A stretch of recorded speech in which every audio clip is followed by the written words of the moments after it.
Boa noite, pessoal. Vamos abrir essas câmeras, né? A gente não tá vendo muitas carinhas aqui, não. Apareceu a minha cara, já tirei. Laís, Natália, Leidiane, Lucas, vamos abrir essas câmeras pra gente poder ver vocês, né, pessoal? A gente tá aqui hoje para bater um papo muito legal com vocês sobre direito da criança e do adolescente, sobre direito constitucional. Direitos humanos, né, também. Direitos humanos. Direito penal, já que a gente tá aqui, né? Não é? Boa noite, Caroline, Fabrício, Larissa, Mônica, Carol, Cris, Caroline. O pessoal vai mudando de local, você viu, Flavinha? Vai mudando. Tô vendo. O pessoal passa... Fica encantada com isso aqui. A gente fica assim, hipnotizada.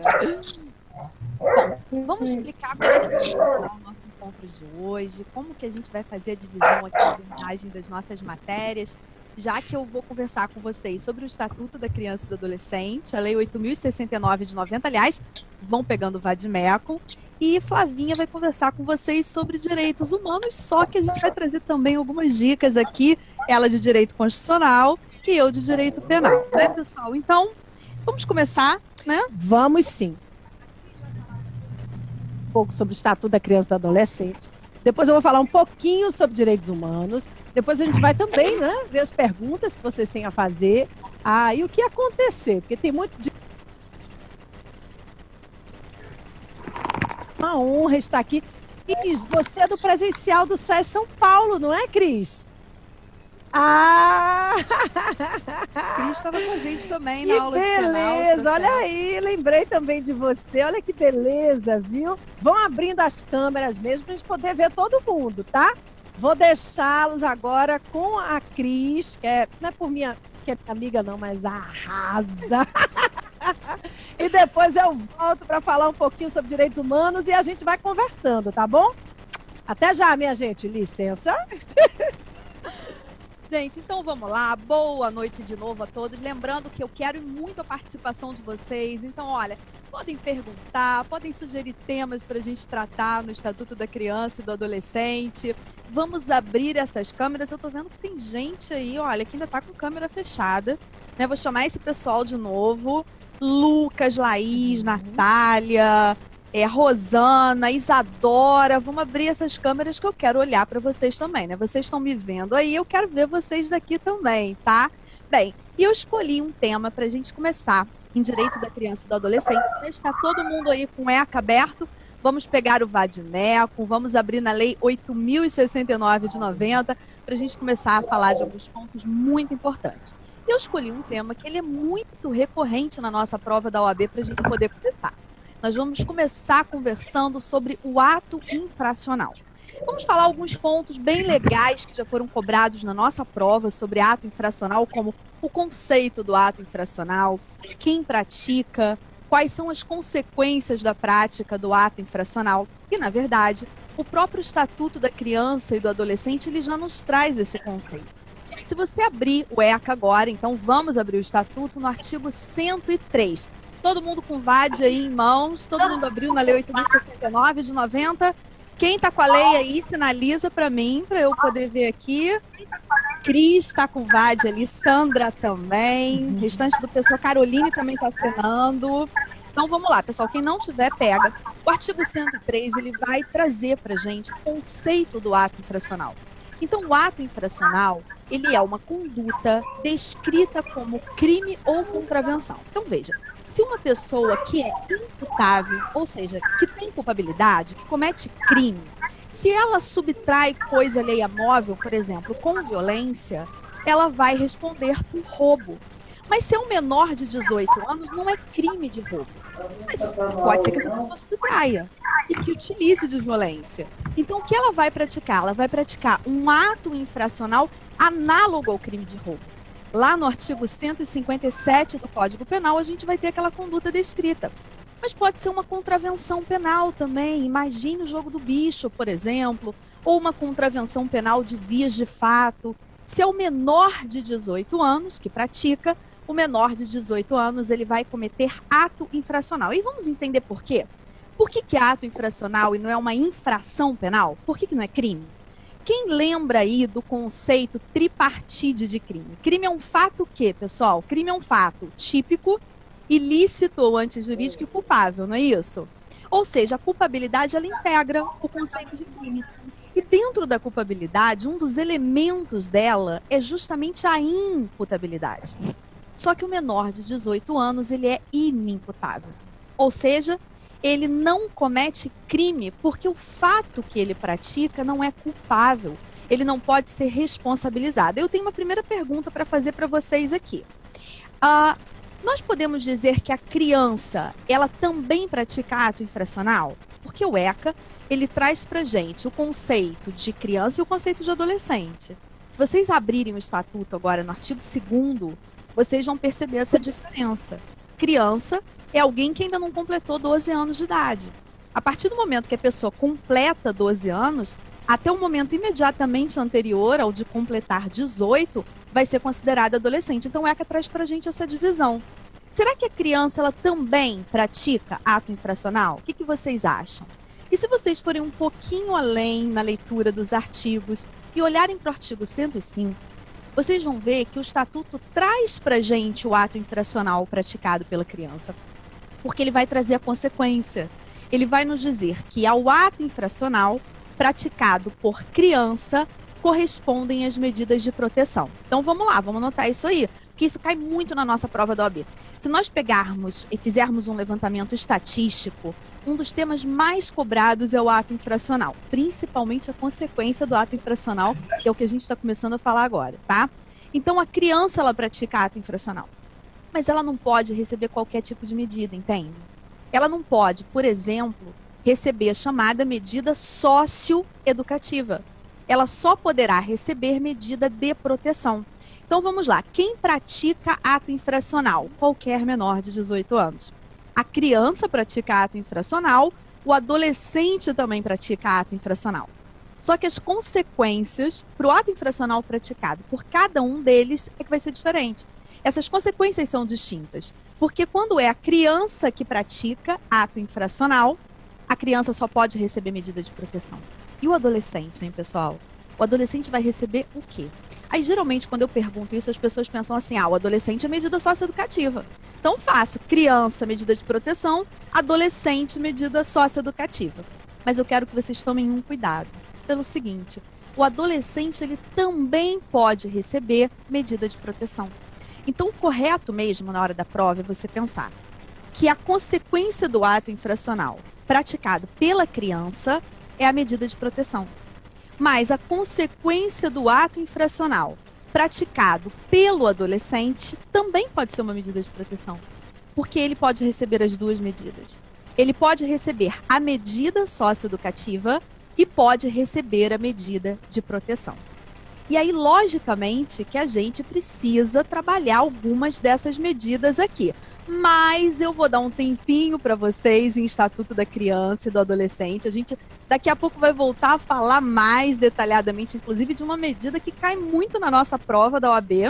E agora eu vou chamar a Flávia Bahia, essa fera em Direitos Humanos, para poder trabalhar com vocês alguns pontos também muito importantes para a nossa prova da OAB, tá? Daqui a pouco eu volto. Até já, amiga. Pessoal, nossa produção está pedindo aí para vocês deixarem os áudios fechadinhos para interferir muito na programação, na transmissão, tá certo? Depois a gente vai conversar com todo mundo.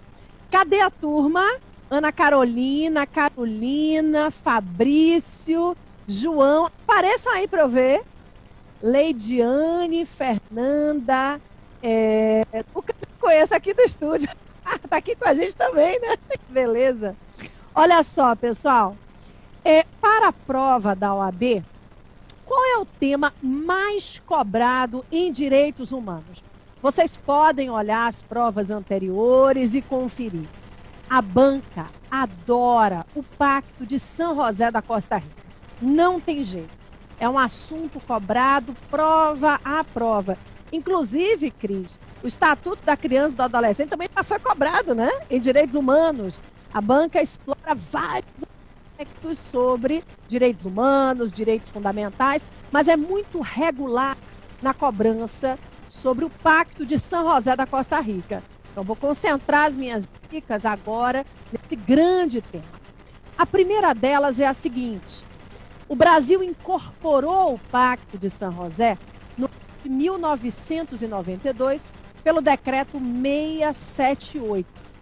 E quando aderiu ao pacto, também manifestou adesão com relação ao papel fiscalizador da Comissão Interamericana. Mas não aceitamos de início o papel contencioso da Corte Interamericana de Direitos Humanos. Consegui. Incorporamos o Pacto de San José e aceitamos em 92 a fiscalização da Comissão Interamericana. Mas só aderimos ao papel contencioso da Corte Interamericana no ano de 1998. Isso é um tema interessante para cair na prova também. Outro assunto relativo à Comissão e à Corte. Todo papel fiscalizador perante o sistema interamericano, o sistema da OEA, não é, a Organização dos Estados Americanos, começa perante a Comissão Interamericana. Então, o indivíduo, grupos de indivíduos, organizações não governamentais, não podem levar as denúncias diretamente à corte. As denúncias são apresentadas perante a Comissão Interamericana de Direitos Humanos. E aí, minha gente, a Comissão Interamericana, ela pode aceitar aquela denúncia, ou ela pode tentar fazer aceitando a denúncia, né, ela pode tentar fazer uma composição amigável com o Estado que está sendo denunciado. A comissão pode arquivar a denúncia ou remeter a denúncia à Corte Interamericana de Direitos Humanos. Então, atenção, a comissão recebe aquela denúncia, pode rejeitar, pode composição amigável com o Estado que está sendo denunciado ou remetê-la à Corte Interamericana. E aí, minha gente, o artigo 46 do Pacto de San José diz o seguinte: existem algumas regras que devem ser observadas para que a comissão aceite a denúncia contra o Estado. Primeira regra, deve-se comprovar o esgotamento de jurisdição interna. Flávia, mas essa regra ela é intransponível? Não, porque o próprio artigo 46 do Pacto de San José afirma que o esgotamento de jurisdição interna não é necessário se por acaso o autor comprovar que o Estado não está garantindo devido ao processo legal, ou que o processo está muito demorado, que a fase de investigação não está correndo como deveria. Então, turma, atenção, a regra é a do esgotamento de jurisdição interna, mas essa regra pode ser excepcionada nessas situações previstas no próprio artigo 46 do Pacto, tá certo? Outra coisa importante, não é possível sair por aí distribuindo denúncias contra os Estados partes perante organismos internacionais diversos. Não se admite litispendência internacional. Então, não é possível levar à Comissão Interamericana uma denúncia que já foi apresentada perante outro órgão internacional, porque isso geraria a litispendência, o que não é admitido no sistema internacional em geral, mas falando aqui do sistema interamericano, essa regra ela está muito clara no artigo 46 do Pacto. Por sinal, anotem aí para não esquecer, a leitura do Pacto de San José, o decreto 678 de 92, é indispensável, pessoal, porque a gente tem uma média de 30% das questões de todos os exames produzidos pela FGV Projetos versando sobre o Pacto de San José. Então, se eu precisar fazer uma aposta sobre um tema que tem uma chance maior de ser cobrado, sem dúvida, algo relacionado ao Pacto de San José, à Convenção Americana de Direitos Humanos. Eu ainda vou falar mais sobre o pacto.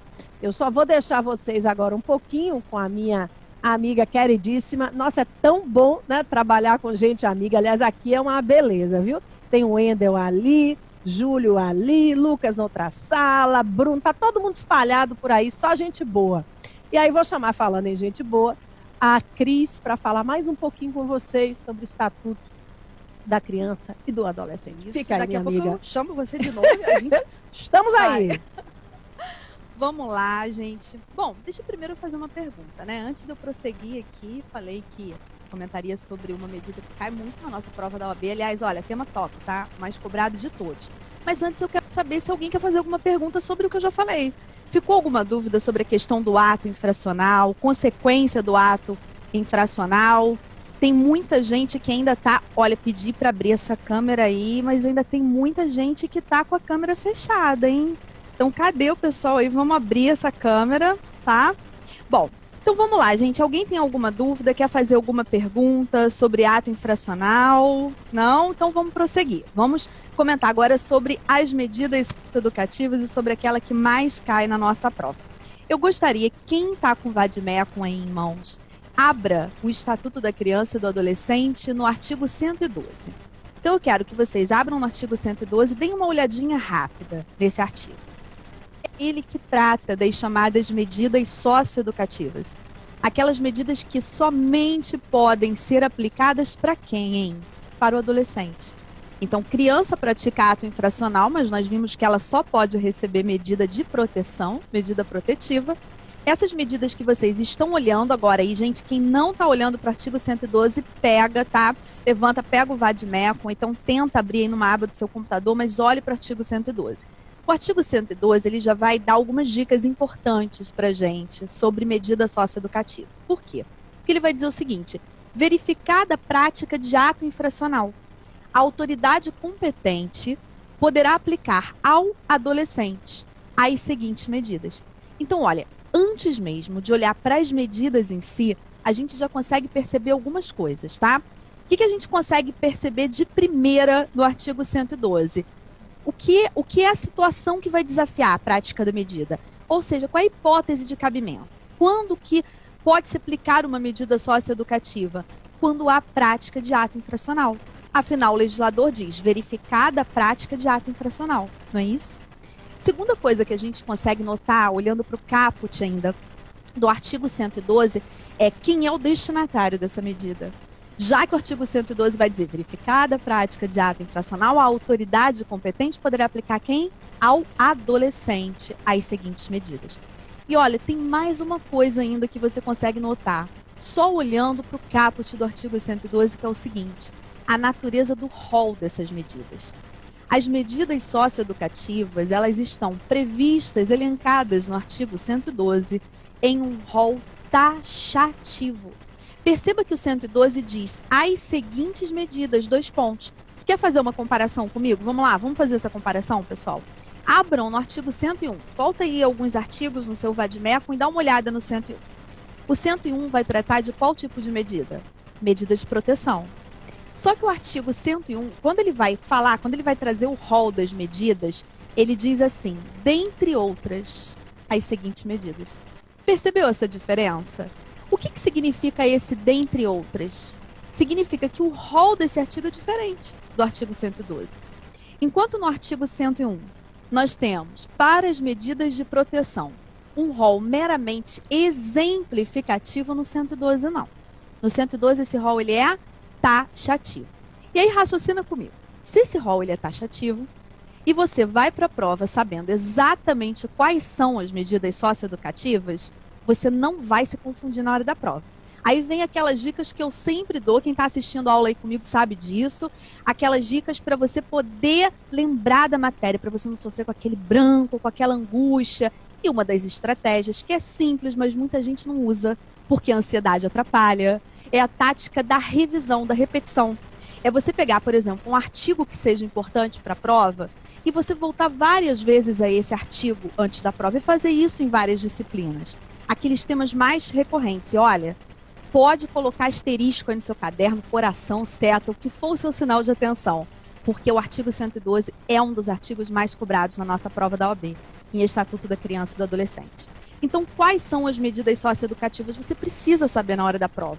Porque se por um acaso o examinador for lá e colocar alguma expressão parecidinha, você não cai em pegadinha nenhuma. Porque você tem segurança de saber quais são essas medidas. Você já vai no automático, você já entra naquele autocompletar. Então, o que você tem aí? A advertência, que é uma mera admoestação verbal. O adolescente, na verdade, ele vai ser chamado a atenção pelo ato infracional que ele praticou. E é por isso que a advertência, poxa, ela acaba sendo aplicada para aqueles atos infracionais dotados de pouca gravidade. Os atos infracionais bem leves, digamos assim. Temos a obrigação de reparar o dano. E aí guarda bem essa expressão. Não é qualquer outra expressão parecida que apareça, de repente, prestação pecuniária. Não, não, não. É obrigação de reparar o dano. E essa medida ela só é cabível para aqueles atos infracionais que geram reflexo patrimonial. Então, imagina comigo. Será que cabe a obrigação de reparar o dano? Se o ato infracional for análogo a uma calúnia, quem acha que sim? Poderia ter obrigação de reparar o dano para calúnia, para ato infracional análogo à calúnia? Ou não? Não, tô vendo a Carla tá sinalizando que não. Isso aí, Carla, porque a calúnia, a Zambrano também tá sinalizando que não, o Cris também, eu vi balançar a cabeça, isso aí. Porque o dano aí, ele não teria um reflexo patrimonial. Ele até poderia ter um moral, mas patrimonial não. Agora, diga uma coisa para mim. E se for um ato infracional análogo ao crime de dano? Artigo 163 do Código Penal. Aí sim, né, Caroline? Isso, Júnior. Por quê? Porque a obrigação de reparar o dano é para atos que gerem apenas reflexo patrimonial. Prestação de serviços à comunidade, que é uma outra medida socioeducativa, a liberdade assistida, a semi-liberdade e a internação. E aí, gente, olha só, adivinha qual que cai mais na nossa prova da OAB? Pessoal aí tem hábito de resolver questão de prova anterior? Quem tem hábito de resolver questão de prova anterior, sinaliza para mim. Marcela, excelente. Zambrana, maravilhoso. Carla, Ariane, gente, é muito importante. Porque aí você consegue, inclusive, ficar antenado para o tipo de questão que cai na nossa prova. Quais são os temas que são mais cobrados. Aí você vai ver bastante que a internação, que é uma medida privativa de liberdade, como ela é cobrada na nossa prova. E por isso que, olha, a gente vai explorar a medida socioeducativa de internação detalhadamente, tá? Agora, deixa eu fazer uma pergunta para vocês. Quem aí está com dúvida até agora, até o presente momento? Quem quer fazer pergunta? Quem quer sugerir tema? Quem? Marcela é minha fã. Ô, Marcela, obrigada, eu fico muito feliz, viu? Falar nisso, gente, deixa eu aproveitar aqui. Marcela, tá, vou falar. O tema é excelente, já estava no meu planejamento. Qual é o nome? Não, eu digo quem pediu. A Damares. Damares, cadê Damares? Damares, sinaliza para mim. Damares, vou falar adoção, já planejei esse tema para a gente conversar bastante sobre adoção aqui hoje. E, gente, olha só, eu ia perguntar aí quem já baixou meu aplicativo, né? Uma aluna querida aí falou que é minha fã, já tem meu aplicativo? Gente, baixa que tá cheio de dicas lá, tá? É gratuito, é só baixar na Play Store, na Google Play. Já baixou? Que maravilha! Então, olha só, gente, quem quer fazer pergunta, alguém quer fazer alguma pergunta, adoção, vou falar sim, já é um tema que eu planejei. Até agora, dúvida sobre o que a gente falou até agora, tá tranquilo? Tá dando para entender? O ritmo tá legal para vocês? Ou tá muito rápido, tá muito lento? Tá dando para pegar? Tá? Então, beleza. Olha, então agora a gente vai mais de direitos humanos. Vem, amiga. Tchan, tchan, tchan. E depois a gente continua com ECA, tá? Beijo, beijo. Oba! Eu também quero saber se humanos tá tudo bem agora. Contem, faça assim, ó. Cadê? Aí, 1, 2, 3, olha aí todo mundo. Ai, gente. Cadê vocês? Abram as câmeras aí pra gente ver, minha gente. Isadora, Carla, Débora, Zambrano, Arthur. Abram aí que a gente quer ver esses rostinhos bonitos. Que beleza, hein? Bem, eu voltei para falar um pouquinho mais sobre o sistema interamericano. Vou fazer revisão sobre outros assuntos também, porque a gente precisa se preparar para todos os cenários, mas ainda tratando do Pacto de San José. Um assunto até que mexe com direitos humanos e direito constitucional. Minha gente, no ano de 2008, o STF decidiu que o Pacto de San José da Costa Rica teria natureza supralegal. O que é isso? O pacto não passou pelo procedimento especial de constitucionalização do artigo 5º, parágrafo 3º. Não passou por 2 turnos de votação, 3/5 dos votos dos respectivos membros. O pacto foi incorporado em 92, quando ainda não existia esse processo importante de constitucionalização. Mas, em 2008, o Supremo reconheceu a natureza supralegal do Pacto de San José. E o que significa isso? O pacto está acima da legislação meramente ordinária, mas abaixo da Constituição. Isso já foi cobrado em uma das questões de humanos e pode ser também explorado em constitucional, tá certo? Então, o Pacto de San José não passou pela constitucionalização formal do 5º parágrafo 3º. Ele tem status supralegal e não constitucional e não supraconstitucional. Na seara do pacto, pessoal, é importante que vocês lembrem que a Corte Interamericana não exerce apenas função contenciosa. A Corte também exerce atividade consultiva, preventiva.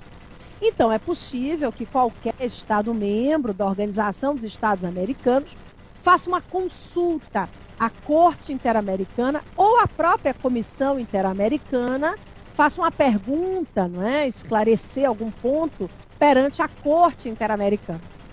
Na sua atividade contenciosa, a Corte, ela dá sentenças internacionais.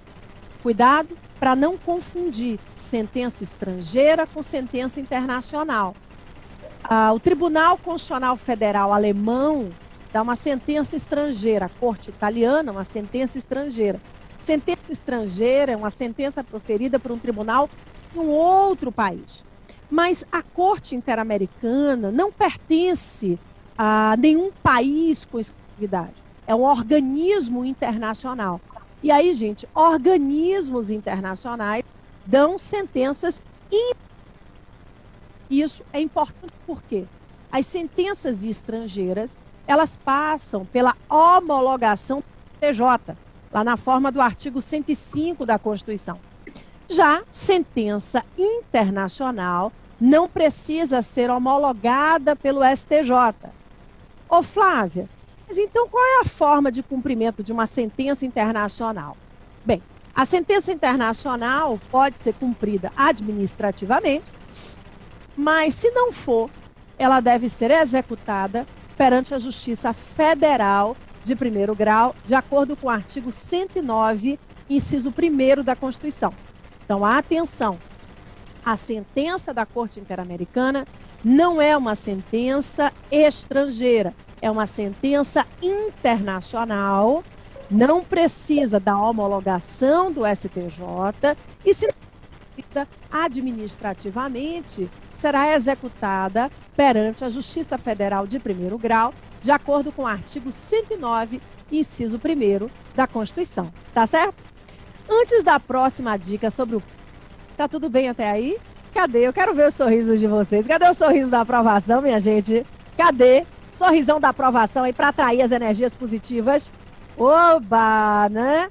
Olha aí, Carolina, Fabrício, Larissa, Mônica, obrigada por receberem aí a gente na casa de vocês, né? No escritório, na salinha de estudo. Carol Figueiredo, olha aí, tomando o quê? Chimarrão, é? É chimarrão isso aí? Que beleza, olha aí, cadê alguém tomando uma água de coco? Comendo uma cocadinha também? Oi, Cris, um beijo para você, Damares, Elizabeth, tem Júlio, cadê as dúvidas de vocês? Tem alguma pergunta específica sobre o Pacto de San José até agora? Elizabeth, minha querida, tem alguma coisa aí a declarar? Não escutei o que você falou. A gente pode tirar o áudio da Elizabeth? Peraí. Elizabeth Belo. Cadê? Eu quero escutar tudo. Só um minuto. Peraí que vai abrir o áudio. Fala aí, minha querida. Tudo bom? Não escutei, não. Oi, tá me ouvindo? Tem que aumentar um pouquinho aí o volume. Peraí. Pausa. Só um segundo. Tem como aumentar mais? Elizabeth, minha flor, já volta, que a gente não está conseguindo escutar tão bem, não. Ok. Dá para você escrever um pouquinho aí no chat? que aí eu te respondo. Tá bom. Larissa Vitória, olha aí o sorrisão. Minha gente, que beleza, viu? Cris. Tá bom? Pessoal, olha só. Ainda sobre o Pacto de San José, depois eu volto sobre outros temas. É importante que vocês lembrem o seguinte: quem é que responde perante o sistema interamericano? Não é fulano de tal, não é uma pessoa jurídica de direito privado.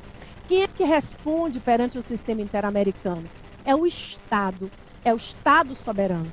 Então, quem é réu perante a corte?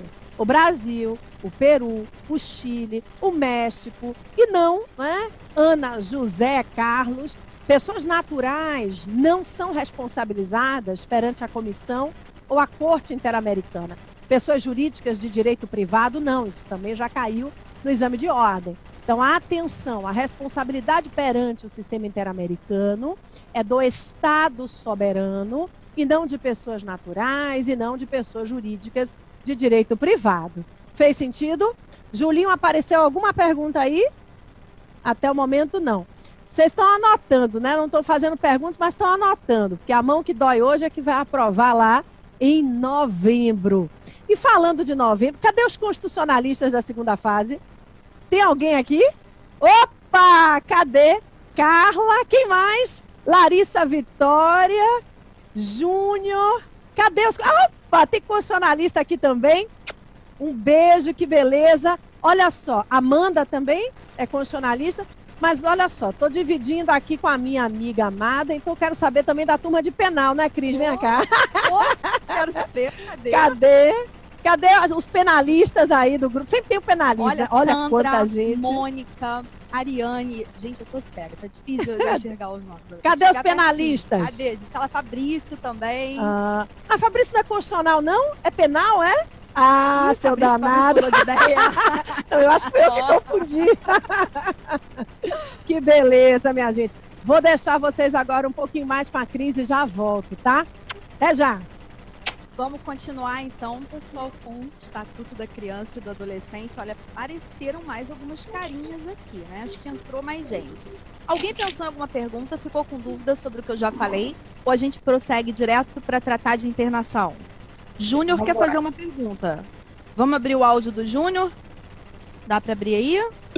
Oi, boa noite. Júnior, vê se você mesmo consegue abrir teu áudio. Sim, já abri o áudio. Não consegue abrir? Tá Sim. conseguindo, Júnior? Fala para eu ver se eu tô te escutando. Já abri o áudio. Já abriu o áudio? Consegue ouvir? Fala alguma coisa, para ver se eu escuto. Com relação ao caput do artigo 112, eu não estou escutando. Eu vou te mandar via chat, então. Tá, maravilha. Então tá, alguém vai narrar a dúvida aqui para mim, tá? Mais alguém quer fazer alguma pergunta? Olha, eu quero ouvir vocês, viu? Vocês estão me escutando muito, também quero ouvir. Aliás, essa aula é interativa, essa é a ideia. Tem que participar, tem que falar, compartilhar as dúvidas. Às vezes a tua dúvida é a dúvida do colega também. Fica, né, cada um fica não querendo perguntar, fica com vergonha de perguntar. Então vamos participar, vamos perguntar. Enquanto isso, enquanto ele está mandando a dúvida, eu vou prosseguindo aqui com a medida de internação, tá bom, pessoal? Lembrando que a medida de internação é a mais importante de todas essas medidas aí. Vamos fazer o seguinte, vamos mudar de artigo agora? O pessoal está aí no 112, não tá? Vamos passar agora para o artigo 121 da Lei 8.069. Artigo 121 do Estatuto. O artigo 121 é um dos artigos do ECA, na verdade, que vai se dedicar ao tratamento da medida socioeducativa de internação. Primeiro eu vou fazer, antes da gente começar a abordagem da medida de internação, eu vou falar uma afirmação e eu quero ver quem é que concorda, quem é que acha que o que eu vou dizer está certo, combinado? Então vamos prestar muita atenção no que eu vou dizer agora? Vamos lá. A medida socioeducativa de internação não tem prazo determinado. Vocês entenderam o que eu falei? Vamos lá, de novo. A medida socioeducativa de internação não tem prazo determinado. Quem acha que o que eu falei está errado? Quem acha que está errado? Cris acha que está errado. Isabel. Damares. Não, Carol, acho que não. Carol tá sim. Carol, não, tá. Beleza. Mas alguém acha que tá errado? Quem é que acha que tá certo o que eu falei? Levanta a mão quem acha que tá certo. A medida de internação não tem prazo determinado. Tem gente que tá procurando no Vademecum, isso você vai encontrar. E aí? Gente, não parece estranho falar isso? Que a medida de internação não tem prazo determinado? Agora, vamos olhar para esse artigo 121 com atenção? Vamos olhar para os parágrafos desse artigo 121? Alguém encontrou alguma pista aí do que eu falei? Será que tem diferença entre prazo determinado e prazo máximo? Quem acha que tem diferença? Quem acha que tem diferença entre prazo máximo e prazo determinado? Marcela, Jaque, Júnior, Débora, Damares, isso aí tem diferença sim, gente. Eu vou explicar para vocês, até para vocês não errarem isso em prova, tá? Quando falamos em internação, a internação tem prazo sim, mas ela tem prazo máximo. Ela não tem prazo determinado. O que seria prazo determinado? Seria a possibilidade do juiz ele estabelecer na sentença quanto tempo o adolescente ficaria internado. Ele dizer assim, por exemplo, esse adolescente aqui, que praticou ato infracional análogo ao homicídio, ele vai ficar internado 1 ano e meio. Ele vai ficar internado 2 anos. O juiz ele não pode fazer isso. Porque a medida de internação, ela vai durar enquanto ela estiver cumprindo a sua finalidade. Claro que ela não pode ultrapassar um certo prazo. Ou seja, ela tem prazo máximo. Porque ela não pode ultrapassar quanto tempo em regra? Quem já olhou isso aí? Quem ficou olhando? Ó, já tô vendo um bando de gente levantar a mão aí e sinalizando para mim. 3. 3 o quê? 3 anos ou 3 meses? E aí? 3 anos. Depende. 3 anos. Eu ouvi alguém falar, né? 3 anos. 3 anos. Olha só, depende. Depende. Em regra, 3 anos. Eu vou falar para vocês da regra e depois a gente vai falar sobre exceção. Combinado? Então vamos lá. A primeira afirmação que eu fiz foi a seguinte.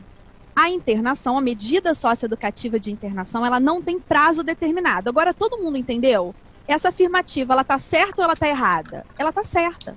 A medida socioeducativa de internação não tem prazo determinado. Vamos copiar isso aí? Vamos colocar isso nas anotações? Porque, gente, olha só, o que não está anotado, o que não está registrado, passa. Porque agora está só na sua memória de curto prazo, tá? Então, se você não anota para recuperar depois, para rever depois, você esquece, aí vem aquele branco horroroso que a gente falou na hora da prova.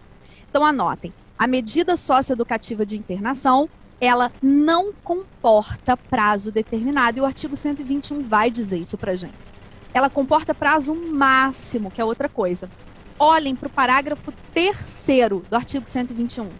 O parágrafo 3º do artigo 121 traz pra gente esse prazo máximo da medida socioeducativa de internação, que, via de regra, é de 3 anos. Mas vamos continuar olhando esse Estatuto da Criança e do Adolescente? Olhem agora para o artigo 122. Olhem principalmente para os parágrafos do 122. Vamos lá. Vamos ver quem vai achar aí primeiro um prazo diferente desse que é a regra, dos 3 anos. Quem já achou aí? Quem já encontrou o prazo diferente? Ó, Sandra já encontrou, já está apontando ali 3. Também são 3, só que são 3 meses. Olha que legal, olha que interessante. Isso já caiu 2 vezes na nossa prova da OAB, tá? A internação, ela tem um prazo máximo que, em regra, é de 3 anos. Isso todo mundo pegou? Onde está esse prazo? No artigo 121, parágrafo 3º. Foi? Ok, agora, e a exceção? Qual é o prazo diferenciado que já caiu na nossa prova? É o prazo máximo de 3 meses. E aí vamos entender quando que é a exceção para você não fazer confusão na hora da prova? A internação, ela é uma medida excepcional. O que significa isso? A gente pensa em medida socioeducativa de internação em último caso, tá? Se não tem mais nenhuma que resolva aquela situação concreta, aí sim o juiz pode estabelecer a medida socioeducativa de internação. Só que ele só pode fazer isso nas 3 hipóteses que vocês estão olhando agora no 122. Vamos olhar para os incisos do 122? Olhando aí, todo mundo olhando? Todo mundo com Vademecum, todo mundo com ECA na mão? Então, olha. Ato infracional violento ou ameaçador. Ato infracional análogo ao homicídio. Cabe medida socioeducativa de internação. Ato infracional análogo ao roubo, análogo à extorsão, porque são atos infracionais violentos ou ameaçadores, entenderam? Tranquilo? Aí diz uma coisa para mim, cabe medida socioeducativa de internação para furto, por exemplo, ato infracional análogo a furto? Em regra, cabe? Não, né? Porque não é violento ou ameaçador. Só que nós temos duas outras hipóteses ainda para cabimento da medida de internação. Temos a possibilidade de internação quando existe uma reiteração no cometimento de outros atos graves. Vamos entender isso também? Através de exemplos é sempre melhor, né? A gente guarda melhor isso. Pelo menos para mim funciona assim. Não sei se tem alguém aí igual a mim, que quer exemplo de qualquer jeito. Vamos imaginar o seguinte, vamos imaginar o ato análogo ao tráfico de drogas. Quem acha aí que tráfico de drogas é grave? Quem acha que tráfico de drogas é grave? Todo mundo acha que tráfico de drogas é grave, né? Então vamos lá. Para esse ato infracional, vou fazer uma outra pergunta agora para vocês. Para esse ato infracional, cabe, via de regra, medida socioeducativa de internação? O que vocês acham? Quem acha que cabe, em regra, internação para o tráfico de drogas, levanta a mão para mim. Para eu ver vocês participando, ver se vocês estão errando, estão acertando. Cabe. Então vamos lá, vamos entender o seguinte. Não, em regra não cabe, tá? Por quê? Agora vamos entender por que em regra não cabe. Vamos olhar de novo para os incisos do 122? O tráfico de drogas, ele é grave sim. Mas ele é violento ou ameaçador? Ele é praticado via de regra com violência ou grave ameaça? É, Fabrício, você que está aí anotando? Não, né? Aí você olha para os outros dois incisos. Quais são as duas outras situações que você tem de cabimento de internação? Quando existe a reiteração no cometimento de outros atos graves. Ou então, quando o adolescente ele já recebeu uma outra medida, já foi processado, ele já respondeu a um processo, ele já recebeu uma outra medida socioeducativa, mas ele não está cumprindo. Ele está de maneira injustificada e reiterada, desobedecendo aquela medida que foi imposta para ele. Todo mundo me acompanhando até aí? Aí eu perguntei, cabe em regra medida socioeducativa de internação para o ato análogo ao tráfico? Não, porque a princípio ele não se encaixa aí nesse artigo. Mas isso é questão de prova, eu disse para você, porque a nossa banca hoje em dia ela traz muito caso concreto. Não é mais aquela questão pura e simples de letra de lei, é questão de raciocínio jurídico, é questão que traz casos para a gente analisar, não é verdade? Isso é questão de ser que fulano praticou ato infracional análogo ao tráfico. Mas antes, na vida dele, ele já praticou extorsão, ele já praticou roubo e ele já traficou também. Vocês acham que muda alguma coisa? Quem acha que agora muda? Muda. Muda, Jaque. Sabe por que muda? Porque agora a gente tem reiteração no cometimento de outros atos graves. Ele está praticando tráfico, mas ele está reiterando em outros atos graves. Ele já extorquiu, ele já roubou, ele já traficou. Então ele está fazendo de novo, não está tomando jeito. Agora cabe. E aí, gente, olha a importância disso que eu falei para vocês agora. Tem enunciado do STJ que vai dizer pra gente se cabe ou se não cabe internação no tráfico. É o enunciado 492 do STJ. E o que ele vai dizer pra gente é mais ou menos o seguinte. Para o ato infracional análogo ao tráfico de drogas, isso, por si só, não faz com que se aplique a medida socioeducativa de internação. Não torna obrigatória a medida socioeducativa de internação. Mas eu não quero que vocês decorem a súmula 492. Eu quero que vocês entendam. Vocês entenderam por que ela diz isso pra gente? Porque, veja, é claro que o tráfico de drogas por si só não desafia a internação. Porque ele, por si só, não se encaixa no artigo 122 do ECA.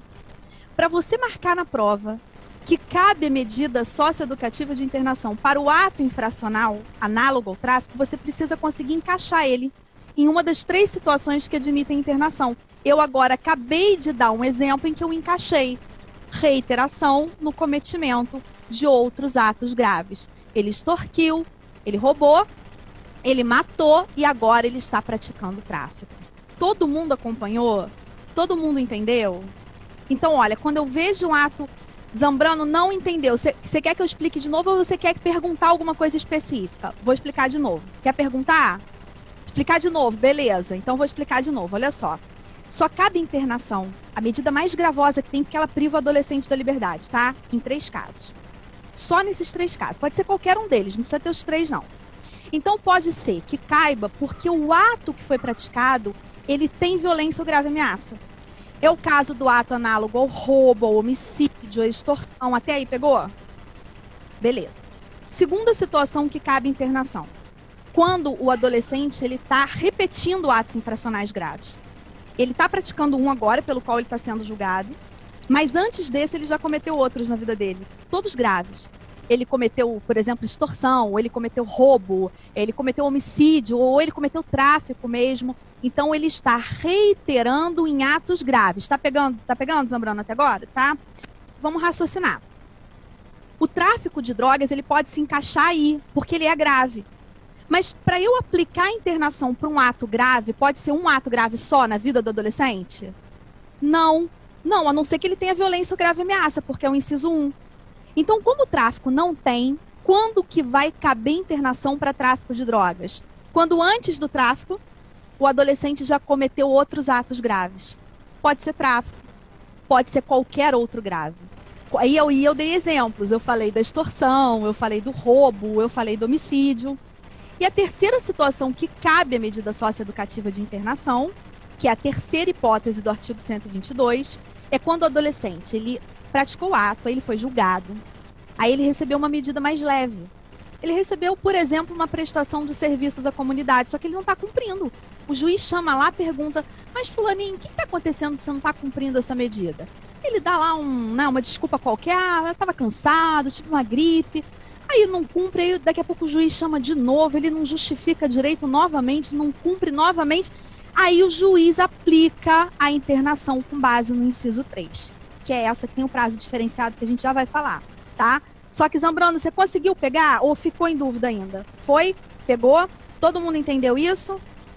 Agora, já que vocês olharam para o 122 todo, vocês viram que existe aquele prazo diferenciado no 122 de 3 meses. É para essa última situação que eu expliquei. Faz sentido, não é para decorar, é para entender, faz sentido. Veja, se o adolescente ele já foi processado, ele já recebeu outra medida, é porque o ato dele não foi tão grave a ponto de desafiar a internação. E aí o que o juiz quer fazer? O juiz quer dar um castigo para ele porque ele não está cumprindo aquela medida. Aí o juiz interna, mas interna por um prazo pequeno. Interna por até 3 meses. Então, via de regra, o prazo máximo da internação é de quanto tempo? 3 anos. Mas, excepcionalmente, o prazo máximo da internação é de 3 meses. Mas só é de 3 meses.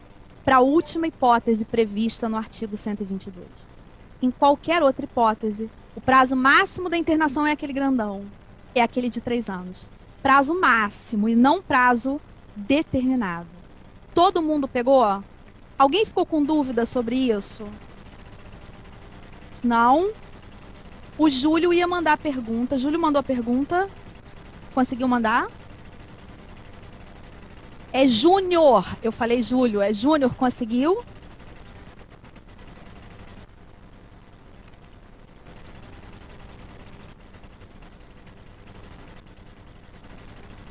Restritivas? Júnior, eu não sei o que você quis dizer com medidas restritivas. Vamos ver se eu entendi tua pergunta. Qualquer coisa você escreve lá, tá? Que o Júlio aqui, ele leu a pergunta para mim. Então, vamos lá. Você perguntou, repetindo aqui. Ele falou que as medidas socioeducativas são aplicadas por um órgão. Aham.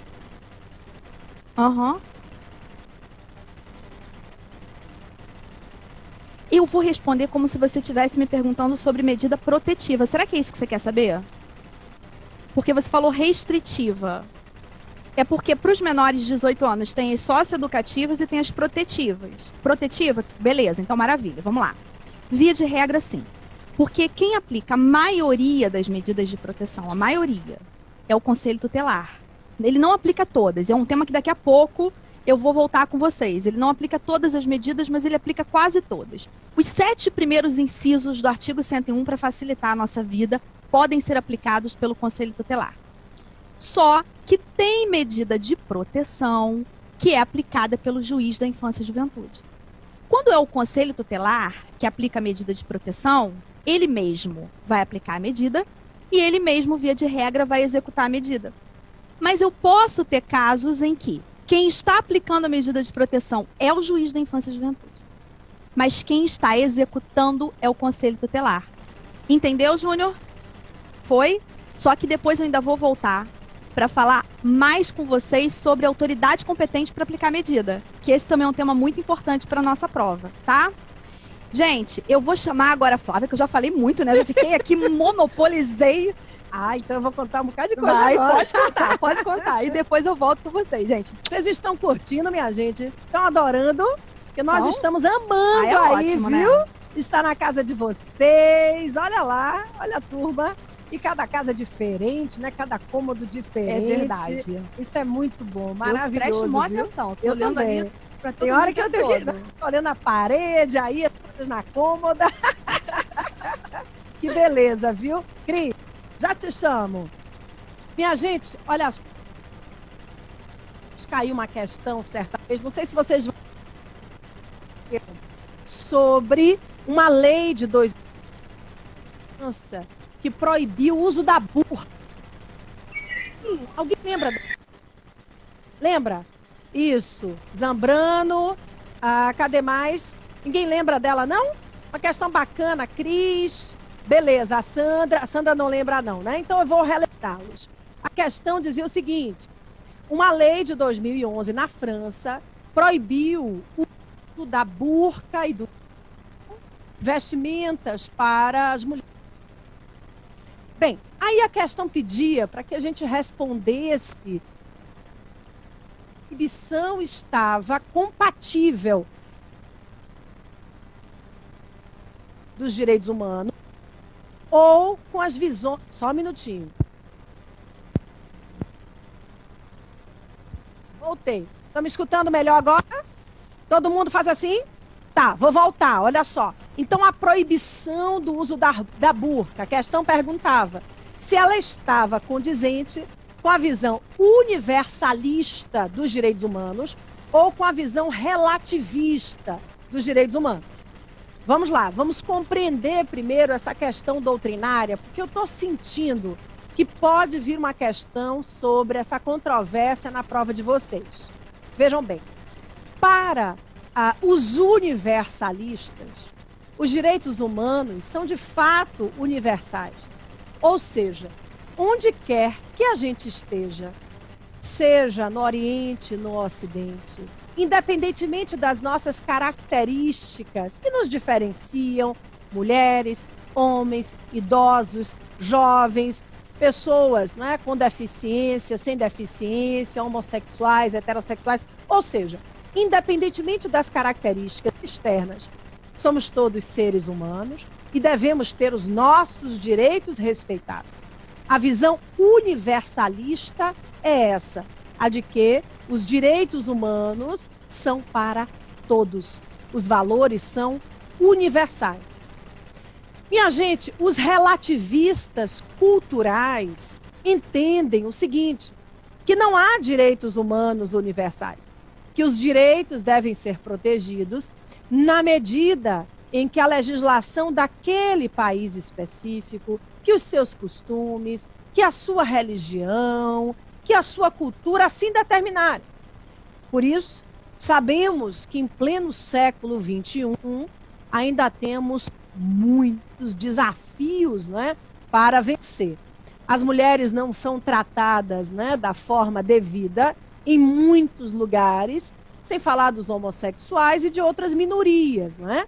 Justamente em razão dessa visão mais relativista, essa visão mais cultural dos direitos humanos. Então, atenção, para os universalistas, os direitos pertencem a todos. E, independentemente de onde a gente esteja, os nossos direitos devem ser respeitados. Para os relativistas culturais, não há direitos humanos universais. Os direitos devem ser respeitados na medida em que aquele país assim determina. Tem outra diferença importante para a gente voltar para a questão da burca. Para os universalistas, não existe hoje, pessoal, soberania estatal absoluta. A independência do Estado, ela é relativa e será mantida enquanto realmente aquele país defender os direitos da sua gente. Então, atenção, para os universalistas, vocês estão me escutando bem? Cadê? Beleza. Para os universalistas, não há soberania estatal absoluta. Os estados devem ter a sua independência respeitada na medida em que respeitarem também os direitos da sua gente. Agora, para os relativistas culturais é diferente. Para os relativistas culturais, a soberania ela é absoluta, os estados têm total liberdade para estabelecerem regras restritivas com relação aos direitos das mulheres, por exemplo, justamente porque a questão é mais cultural, na sua opinião. E aí, voltando para o caso da burca, está todo mundo acompanhando? Todo mundo comigo? Sim, para o caso da burca. A França proibiu o uso da burca, e eu não vou entrar, né, no mérito dessa proibição, mas por entender que essa utilização obrigatória seria um instrumento de opressão contra a mulher. E aí, gente, a proibição do uso da burca é uma visão defendida pelos universalistas ou pelos relativistas culturais. Quem acha que é uma visão defendida pelos relativistas culturais, faça assim. Não. A proibição do uso da burca, ela é defendida pelos relativistas culturais, aqueles que acham que a cultura é mais importante do que qualquer coisa? Vamos lá. Quem acha que essa é uma visão dos universalistas, faça assim. Agora, né? Agora valeu. Os universalistas foram favoráveis à proibição do uso da burca por entender que a mulher tem o direito de escolher o que quer vestir, né? E não ser obrigada a seguir exatamente um padrão, né? Que, segundo muitos, é um padrão limitador, né, da própria natureza da mulher. Então, lembrem disso. Universalistas, direitos para todos, independentemente de onde a gente esteja. Relativistas culturais sustentam que os direitos devem ser defendidos na medida em que aquela cultura, aqueles costumes assim determinaram. Fez sentido, minha gente? Até aí, tudo jóia? Bem, se eu perguntar a vocês qual é o princípio mor dos direitos humanos, se a gente pudesse resumir, o que é difícil, hein? Mas se a gente pudesse delimitar, né, um grande princípio a sustentar os direitos humanos, vocês responderiam o quê? Deixa eu tentar ler os pensamentos. Ô, Júlio, tem alguém escrevendo aí? Escreva aí no chat o grande princípio dos direitos humanos. Se a gente pudesse restringir a um princípio apenas. Escreveram o quê? Não escrever, mas Ah, tá, sabia, né? Quem foi, Júlio? Quem foi? Zambrano tá participativo. Cadê Zambrano? Ah, Zambrano, como é seu nome, Zambrano? Zambrano é o sobrenome, né? Escreva aí seu nome. A gente falando Zambrano. Foi. E Zambrano, qual é o nome dela, Júlio? Glenda. Aí, Glenda. Beijinho para você e para todos. Gente, o princípio da dignidade da pessoa humana, porque como valor axiológico de todos os direitos humanos, é a base da liberdade, da igualdade, da vida, da saúde e de outros tantos direitos, né? Mas o que eu tenho a dizer sobre a dignidade da pessoa humana à luz da Constituição de 88, que eu acho também que é muito importante? Pessoal, a nossa atual Constituição, a Carta de Outubro, o coração do ordenamento jurídico, foi a primeira Constituição brasileira a estabelecer como um dos seus fundamentos a dignidade da pessoa humana. Lá no artigo 1º, inciso 3 da Constituição. E com isso, já mostrou de plano o diferencial da nossa Constituição. Porque a dignidade da pessoa humana vai se espalhando por todo o texto constitucional e também para o ordenamento infraconstitucional. Se cair uma questão envolvendo direitos humanos, direito constitucional, um pouco da parte histórica, que de vez em quando acontece, não esqueçam dessa informação. É a primeira Constituição brasileira a ser fundamentada por esse princípio tão grandioso e tão desrespeitado, o da dignidade da pessoa humana. Cris, tem mais uma dicasinha que eu posso dar? Pedir a Cris, ela deixou, tá? Minha gente, em direitos humanos, um tema que é bem polêmico, que vez ou outra aparece aí nas discussões, é a questão da pena de morte. E aí sempre me perguntam o seguinte, Flávia, e até já caiu no exame de ordem, O Pacto de São José da Costa Rica, que você disse que é tão importante, ele admite a pena de morte ou ele a proíbe de forma completa, não é radical? Minha gente, vejam só, ao contrário do que podemos, a princípio, compreender, o Pacto de São José, ele não proíbe por completo a pena de morte. O que ele estabelece no artigo 4º? Nos países que a pena de morte ainda não foi abolida, ela só pode ser admitida para situações gravíssimas. Bem, nos países que já aboliram a pena de morte, como é o Brasil, salvo em caso de guerra declarada, a pena de morte não pode mais ser adotada. E em nenhuma hipótese a pena de morte pode ser determinada para mulheres grávidas, para menores de 18 ou maiores de 70 anos. E nesse próprio artigo 4º do Pacto de São José, nós encontramos também uma informação valiosa. Qual é o momento da vida? A partir de que instante a vida é protegida pelo Pacto de São José? A partir do nascimento ou a partir da concepção? A resposta é da concepção. Então, atenção, o direito à vida, pelo Pacto de São José da Costa Rica, ele é protegido desde o momento da concepção, ou seja, pessoal, antes mesmo do nascimento. O Tribunal Penal Internacional, só fechando aqui, o Tribunal Penal Internacional, minha gente, também não admite a pena de morte, tá certo? Há toda uma intenção internacional em acabar com a pena de morte, de fato, por ela ser violadora desse grande princípio que é o da dignidade da pessoa humana. Bem, tá tudo em paz até aí? Tudo funcionando? Minha amiga Cris, penalista, professora, também de Estatuto da Criança e do Adolescente. Agora você vai voltar para cá? Oba! Prontinho.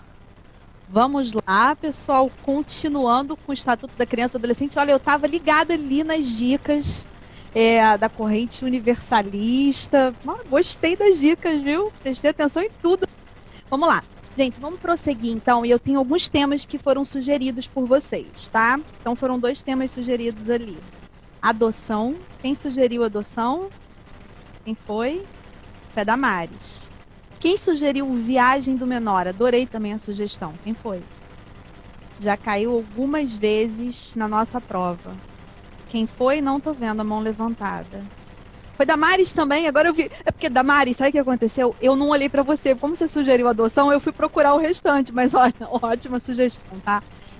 O tema de viagem do menor, ele é um tema bem, assim, digamos, árido, desafiador, tá? Eu não vou falar difícil, não, mas ele é bem desafiador e eu vou tentar ser o mais didática possível para que vocês possam entender. Mas antes eu vou falar de adoção, tá? Então vamos lá. Primeiro eu quero que vocês entendam o que é adoção. Como assim? Qual é a natureza dela, né? Ela está dentro de qual conjunto? E, na verdade, ela é classificada pelo nosso Estatuto da Criança e do Adolescente como uma das medidas de proteção. Eu gostaria que vocês voltassem lá para o artigo 101. Vamos pegar o ECA e vamos voltar para o artigo 101? Vamos lá. Vocês vão encontrar aí no artigo 101, como uma das medidas de proteção, a colocação em família substituta. Encontraram? Está lá no inciso 9 do artigo 101. Todo mundo encontrou? E aí nós temos 3 formas de colocação em família substituta, tá?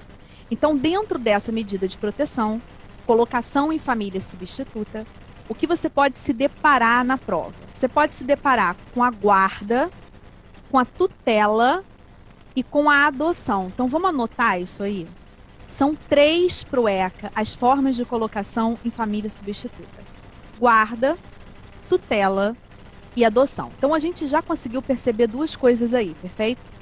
A adoção é uma colocação em família substituta. E a adoção é uma medida de proteção.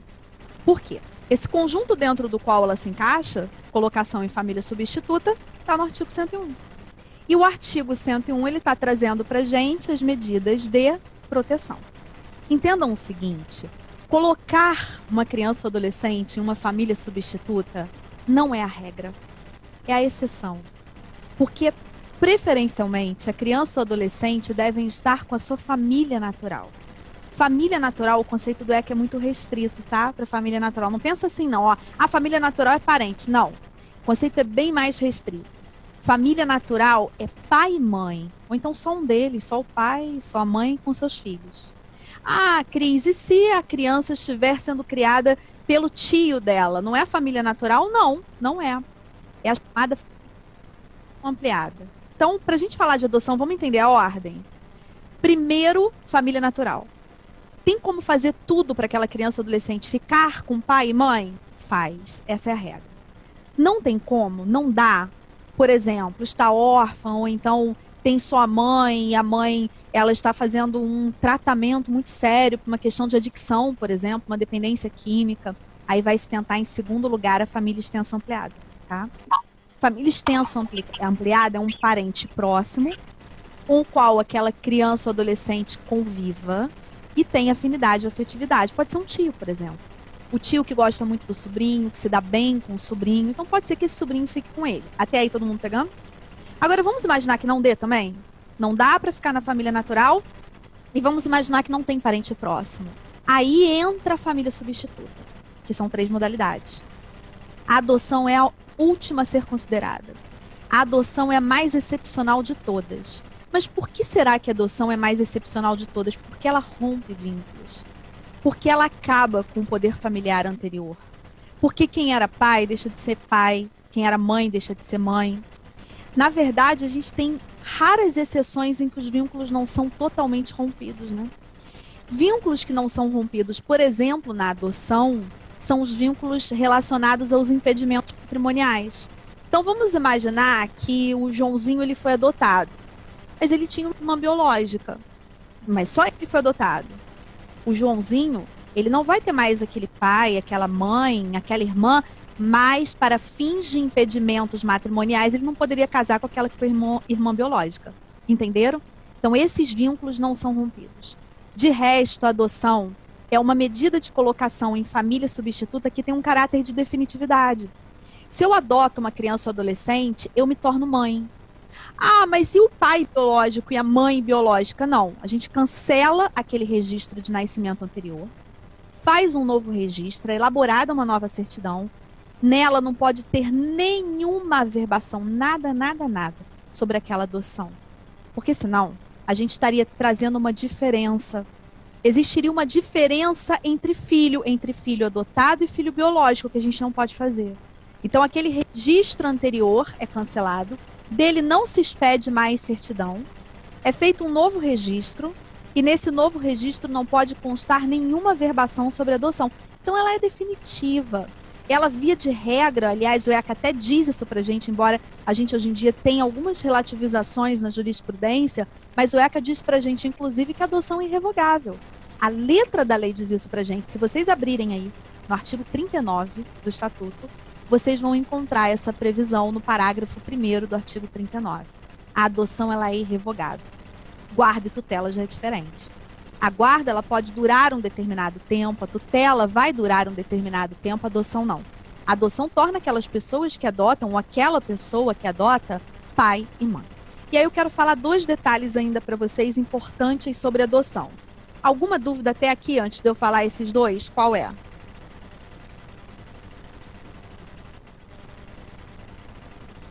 Glenda fez uma pergunta excelente. Cadê? Cadê a Glenda? Não tô vendo. Ah, achei. Glenda, vamos lá. A Glenda perguntou o seguinte pra gente, sobre a inovação de você permitir, dentro daquele registro, dentro daquela certidão, o pai biológico e o pai adotivo. Ou ainda, né, a mãe, a gente teve, inclusive, há alguns anos atrás, a possibilidade de manter a mãe e incluir a madrasta como mãe também. Ela se transformou em uma mãe adotiva. Glenda e restante do pessoal, a gente não tem previsão na lei para isso, mas nós temos amparo jurisprudencial. A primeira decisão que foi relevante sobre isso, já tem alguns anos, foi do STJ, foi do Superior Tribunal de Justiça, possibilitando, e aí vocês vão entender agora por quê. Embora a gente não tenha um artigo do ECA que vá trazer essa previsão de maneira expressa, nós temos uma base principiológica dentro do ECA, Glenda. E dentro dessa tríplice base principiológica, nós temos a doutrina da proteção integral, a absoluta prioridade e o princípio do melhor interesse do menor. Então, a depender do caso concreto, e nos casos em que a nossa jurisprudência possibilitou situações excepcionais como essas, foram para garantir o que era melhor para a criança ou adolescente naquela situação concreta. Possibilitando que, ao invés de nós desconstituirmos a filiação biológica para constituirmos a socioafetiva dentro daquele registro, nós pudéssemos ter as duas. Nós pudéssemos ter a união entre as duas.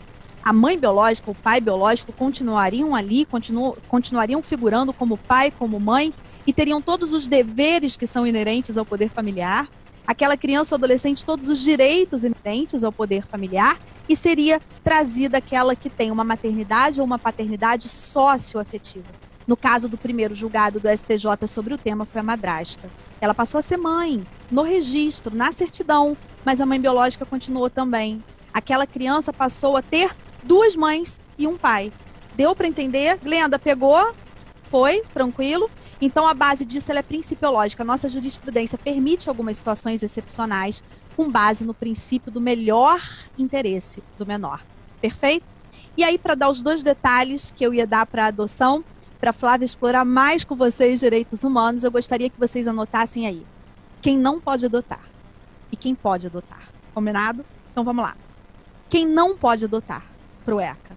Ascendentes e irmãos. Ascendentes e irmãos não podem adotar. Avô, avó, bisavô, bisavó. Glenda, que eu estou vendo que acompanha a jurisprudência. Glenda, você chegou a ver aquele julgado que a gente teve do STJ alguns anos atrás, que permitiu que o avô adotasse?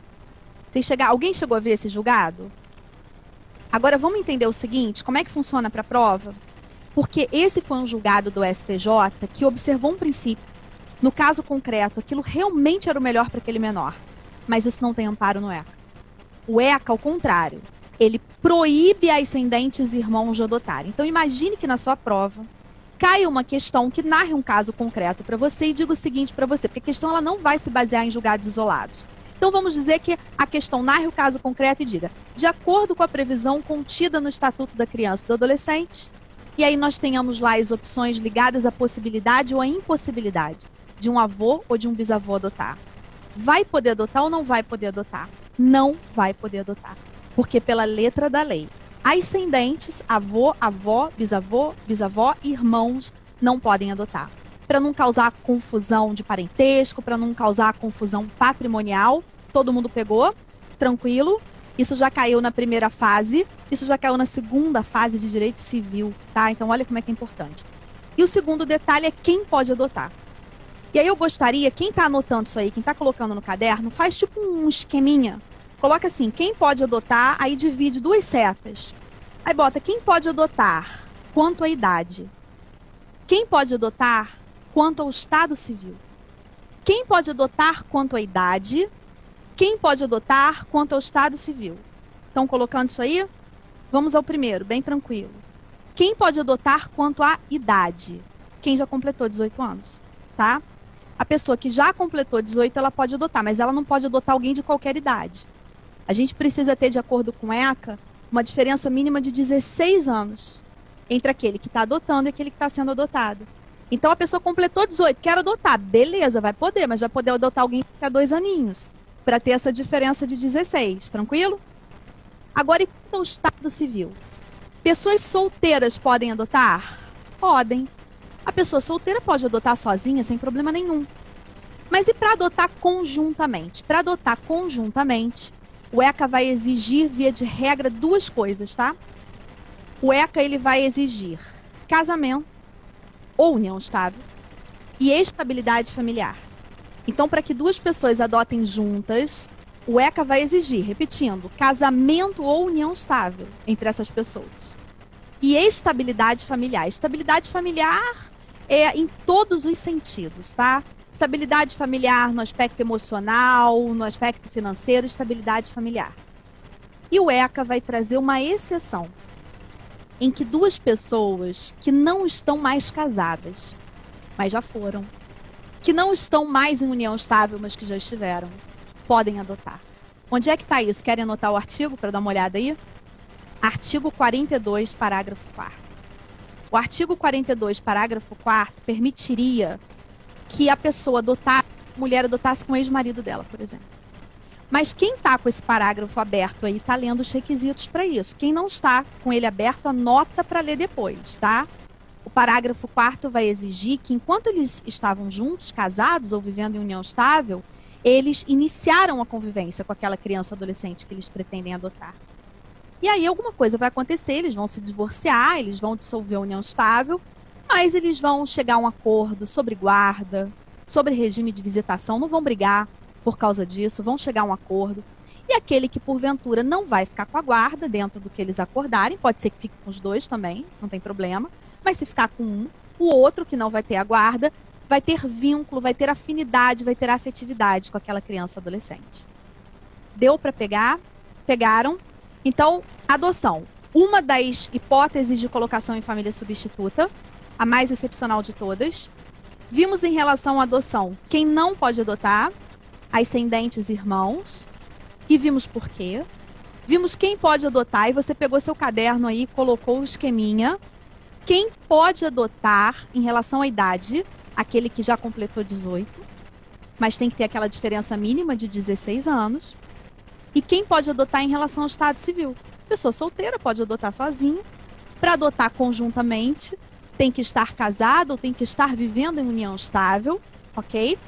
Tem que existir estabilidade familiar. E, excepcionalmente, todo mundo abriu no 42, parágrafo 4º, foi. Então, olha, eu sei que tem dúvidas aqui. O que eu vou fazer? Como está no chat, estão escritas, né? Alguém quer perguntar, liberando o áudio, quer falar comigo? Eu quero ouvir vocês, gente. Quem quer perguntar aí, liberar esse áudio, falar comigo? Vamos lá. Quem foi que mandou a pergunta? Ana Carolina, cadê você? Não se esconda. Cadê? Levanta a mão. Cadê Ana Carolina? Ela tá com a câmera fechada? Ana, cadê você? Cadê o nome da Ana? Cris, cadê a Cris? Eu não tô vendo a Cris. Cris, quer perguntar, Cris? Pergunta pra mim no áudio, abre o áudio. Conseguiu? Abriu o áudio? Tudo, professora. Oi, Cris, tudo bom? Tudo jóia, prazer vir aqui falar comigo com você de novo. Professora, a minha dúvida é, cabe adoção aberta no Brasil? Cabe? Adoção aberta no Brasil? Em que sentido você perguntaria sobre adoção aberta? Em que os pais biológicos e os adotivos convivam com a criança. Que não haja assim que não haja um rompimento. Sempre vai depender, Cris, é mais ou menos por aquela mesma linha de raciocínio que a Glenda perguntou, das decisões jurisprudenciais. Sempre vai depender, no caso em que o juiz está julgando, daquilo que é melhor para aquela criança ou adolescente. Vou te explicar por quê. Você está com o ECA aí? Abre no artigo 6º do ECA. O restante do pessoal pode abrir também, que aí vocês já vão acompanhar meu raciocínio. O artigo 6º do ECA, Cris, conseguiu localizar?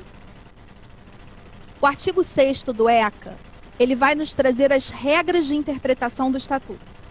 Então, é principalmente esse artigo que tem uma base implícita no princípio do melhor interesse do menor.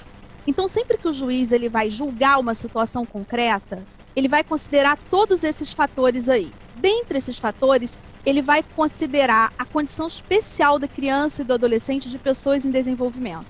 E vai verificar o que é melhor no caso concreto. Porque o ECA, ele tem uma tríplice base principiológica. Doutrina da proteção integral, proteger integralmente crianças e adolescentes. Ter aquilo que é melhor para a criança ou adolescente no caso concreto, princípio do melhor interesse do menor e absoluta prioridade. Tá, o que significa isso na prática? Significa que se você pegar artigo de lei e princípio, o princípio vai ser considerado de uma forma muito mais forte, muito mais importante que o que está escrito no ECA. Já é assim em geral, quando a gente pensa em jurisprudência ligada a diversos assuntos.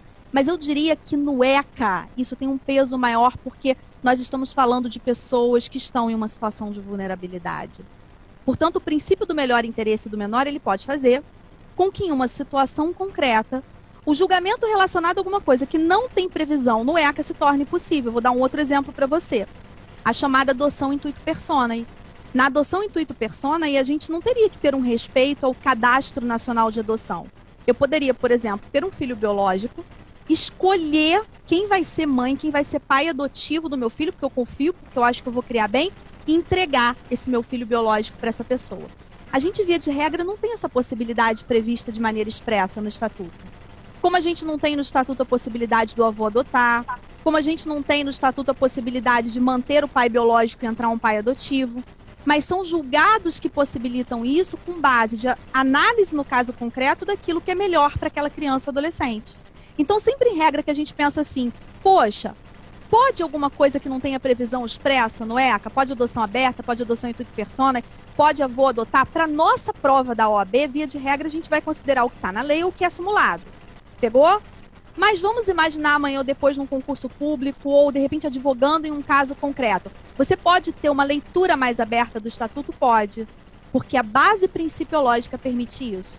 E o STJ, principalmente, se vocês pegarem os julgados todos do STJ que envolvem, e são muitos, muitos julgados, que envolvem direito da criança e do adolescente, eu diria que 80%, 90% deles a gente tem a citação do princípio do melhor interesse do menor. Foi, Cris? Eu vou fazer o seguinte agora. Eu vou chamar a Flávia, que eu já estou falando muito. Aí eu leio as dúvidas. Quem? Leidiane. Flavinha, posso? Então tá bom. A Flavinha me autorizou aqui, que eu já estou falando demais. Leidiane, cadê você? Sinaliza para mim, para eu te localizar aqui na tela. Leidiane, cadê a Leidiane? Leidiane. Tá sem câmera, Leidiane? Vamos abrir essa câmera, Leidiane. Tá sem câmera ela? Então tá, Leidiane, eu vou responder a sua pergunta, já que você está sem câmera, eu queria muito olhar para o seu rostinho, mas vamos lá. A Leidiane perguntou sobre adoção... Não funciona, beleza, vamos lá. Perguntou sobre adoção póstuma. O que seria adoção póstuma? Eu já me coloquei aqui em alguns exemplos, mas nesse eu vou pedir licença a vocês, vão me retirar do exemplo, não vou dar exemplo, vamos imaginar que um terceiro decida adotar. Decidiu adotar. Aí está lá em curso o processo de adoção. Ele já manifestou de maneira inequívoca a vontade de adotar. Aí o que acontece? Vocês vão entender por que eu me retirei do exemplo. Ele morre. Ele falece no curso do procedimento de adoção, já tendo manifestado a inequívoca vontade de adotar. O que vai acontecer nesse caso? A adoção vai ser deferida pelo juiz. E os efeitos da adoção, até para que essa criança ou adolescente que seja adotado possa herdar, os efeitos eles vão retroagir a data do óbito. Então a pessoa quer adotar, já manifestou isso de forma inequívoca. Nossos tribunais, inclusive, até ampliam isso um pouco, falam, olha, pode até ser que não esteja no curso do processo de adoção, se a pessoa já manifestou de maneira inequívoca. Aí ela morre. A adoção vai ser deferida. E os efeitos vão retroagir a data do óbito. E aquela criança ou adolescente vai herdar normalmente como se já tivesse sido adotado, quando a pessoa faleceu. Todo mundo pegou? Tranquilo? Então, gente, eu vou chamar... Eu vou fazer o seguinte, Pablo, eu vou te responder, mas vamos chamar a Flávia com Direitos Humanos, tá? E aí depois eu vou ler no chat as perguntas, tá? E aí quando eu voltar, eu volto, falo dessas perguntas e falo da viagem do menor. Combinado assim? Pode ser? Então vamos lá agora de Direitos Humanos.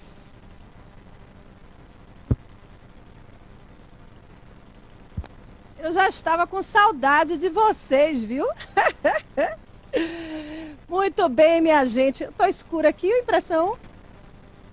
Opa, aqui tá ótimo, iluminação, perfeito. Vocês estão aí comigo, né? Olha só, eu recebi uma pergunta pelo Instagram. Vocês não estão mandando pelo site, não, mas eu recebi pelo Instagram.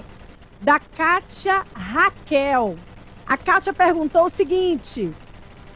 Flávia, fale um pouco sobre a composição da comissão e da Corte Interamericana e se é possível termos 2 membros da mesma nacionalidade em cada um desses órgãos.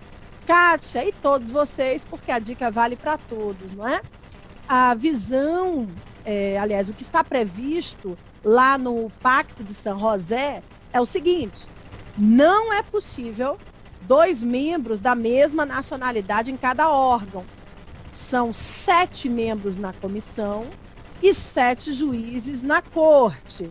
Agora, atenção, Não podemos ter 2 brasileiros na comissão, nem 2 brasileiros na corte, tá? É possível que tenha um membro de uma nacionalidade em um órgão e do outro também, mas não é possível 2 membros da mesma nacionalidade. Pessoal, um assunto que já foi explorado tanto em direitos humanos quanto em constitucional e pode voltar a ser, diz respeito às gerações ou dimensões dos direitos fundamentais. Vocês sabem bem as diferenças entre a primeira, a segunda e a terceira dimensão ou geração de direitos? Vamos recapitular? Olha só. Primeiro, a primeira geração de direitos fundamentais, ela fez parte dos séculos 17, 18 e 19, e é a geração conhecida como a geração das liberdades públicas, civis e políticas. É a geração do basta, geração da resistência. É a geração que nasce da passagem do Estado absolutista, autoritário, cerceador das liberdades, para o Estado de direito. Então, vejam só, a primeira geração é a geração que veio a proteger a vida, a liberdade de ir e vir, a propriedade, a nacionalidade, os direitos políticos. E se diz que nessa geração predomina a abstenção do Estado, as liberdades chamadas de negativas. E por que essa expressão? Porque, inicialmente, o que o Estado precisa fazer para garantir a vida das pessoas? Não matar, para proteger a propriedade, não cerceá-la indevidamente, para garantir a liberdade, não prender. Então, nessa primeira geração, estamos diante das liberdades públicas, civis, políticas. Ô Flávia, alguns exemplos, porque isso também já caiu no exame de ordem, de declarações de direitos ou constituições que estabeleceram essas liberdades públicas de primeira geração. Bem, 3 declarações muito importantes, a inglesa, a francesa e a norte-americana. A inglesa, o Bill of Rights inglês, do final do século XVII, e as 2 declarações do século XVIII, a Declaração Francesa, de 1789, e a Declaração de Virgínia, de 1776. São alguns exemplos. Aqui no Brasil, as nossas 2 primeiras constituições, a do Império, de 1824, e a Constituição Republicana, de 1891, marcaram a primeira geração ou dimensão de direitos fundamentais. Bem, nessa primeira geração, a igualdade defendida era a igualdade perante a lei, a igualdade em sentido formal, minha gente. E aí, aos poucos, nós fomos percebendo que a verdadeira igualdade, ela transcendia, não é, a igualdade perante a lei, a igualdade, não é, meramente formal. E aí, na passagem do Estado liberal para o Estado do bem-estar social, no início do século XX, surgiram novos direitos para defender os hipossuficientes, coletividades determinadas. A segunda geração é a geração dos direitos sociais, econômicos e culturais.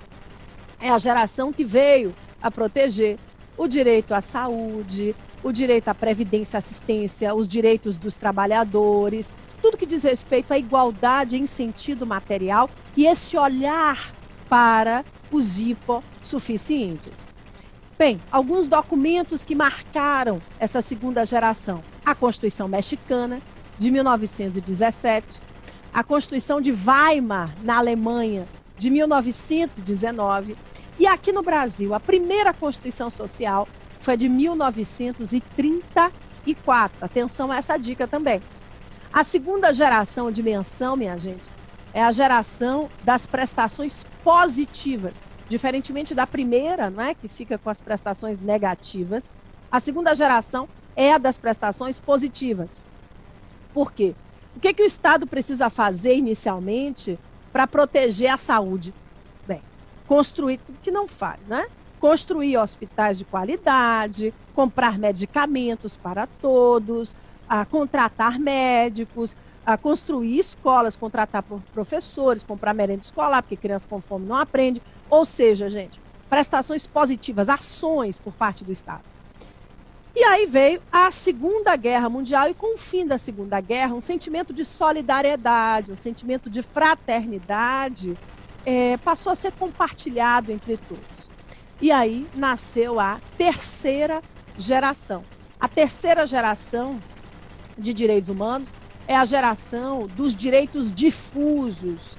A geração dos direitos sociais é a geração dos direitos de coletividades determinadas. A terceira geração é a geração dos direitos difusos, direitos que pertencem a pessoas indeterminadas, como, por exemplo, o meio ambiente, a paz social, o patrimônio público, histórico e cultural, a moralidade administrativa. E a gente pode dizer que a grande Constituição brasileira a defender os direitos difusos é a Constituição de 1988. Agora, no plano internacional, a Declaração Universal dos Direitos Humanos, no seu artigo 1º, estabeleceu pela primeira vez a fraternidade como um valor universal, então é um marco no plano internacional. Vocês não esqueçam. Estão aí comigo? Todo mundo anotando, prestando atenção? Alguém quer falar alguma coisa? Não? Opa, então vamos lá. Não esqueçam que não há hierarquia entre essas gerações. Não há grau de subordinação, a maior importância de uma geração sobre a outra. A visão aqui é apenas histórica de como e quando os direitos foram fazendo parte do constitucionalismo, tá certo? Então não há aqui geração mais importante ou hierarquicamente superior uma da outra. Cris, ainda posso? Ah, tá bom. Vamos lá. Antes de seguir para a próxima dica, vocês já acompanham o meu Instagram, minha gente? Flávia_Bahia. Opa, já vou escutar o Jefferson. Acompanham? Ótimo, que beleza, que tem dicas para vocês. E aqueles que estão comigo na segunda fase, vamos pensar positivamente, já estão comigo, né? Porque essa prova de novembro vai ser um espetáculo. Não deixem de seguir também as redes sociais da segunda fase de Constitucional, tá? No Insta é segunda fase, Flávia Bahia. E lá no Facebook, o número é imenso, mas vocês podem colocar na parte da pesquisa grupo de alunos da professora, escrevam o meu nome. Todos serão muito bem-vindos, tá certo? Mas antes de eu seguir, diga aí, Julinho, o que o Jefferson quer? Quero, vamos tentar. Cadê o Jefferson aí? Jefferson, dá um tchauzinho. Opa! E aí? Deixa eu ver se eu te escuto. Não? Abra seu áudio tá aberto? Poxa, queria escutar, né? Não tá saindo aqui, mas você pode mandar a sua dúvida pelo chat? Botou? Ah, maravilha. Perfeito. Você pergunta sobre a Magna Carta Libertatum, né? Beleza. Esse documento importantíssimo de 1215. Atenção, Jefferson e todos. Já caiu na primeira fase também. A Magna Carta Libertatum, ela é extremamente importante para a história dos direitos humanos, porque foi o primeiro documento escrito a proteger os direitos humanos.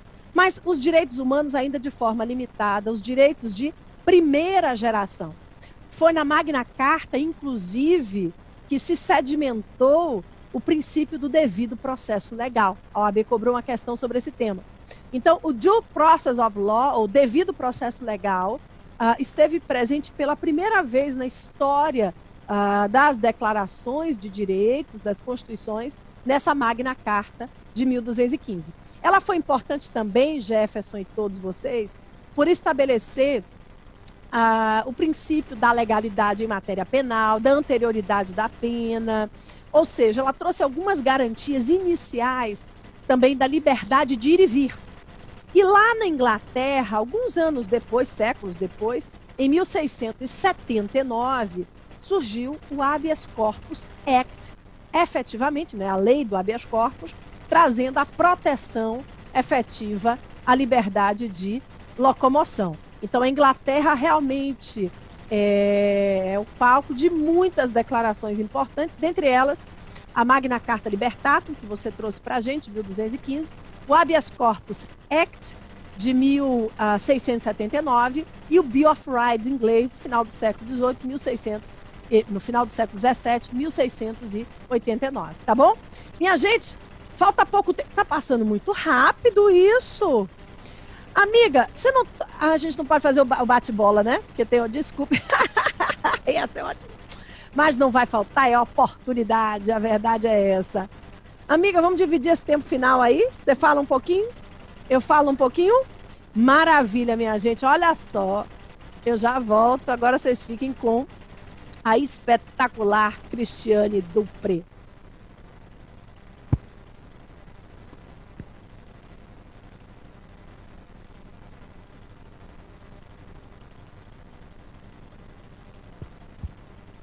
De volta, pessoal, vamos lá. Gente, olha isso aqui o celular para ler as perguntas que foram feitas, tá? Eu fotografei o chat ali para responder Glenda, para responder o Pablo.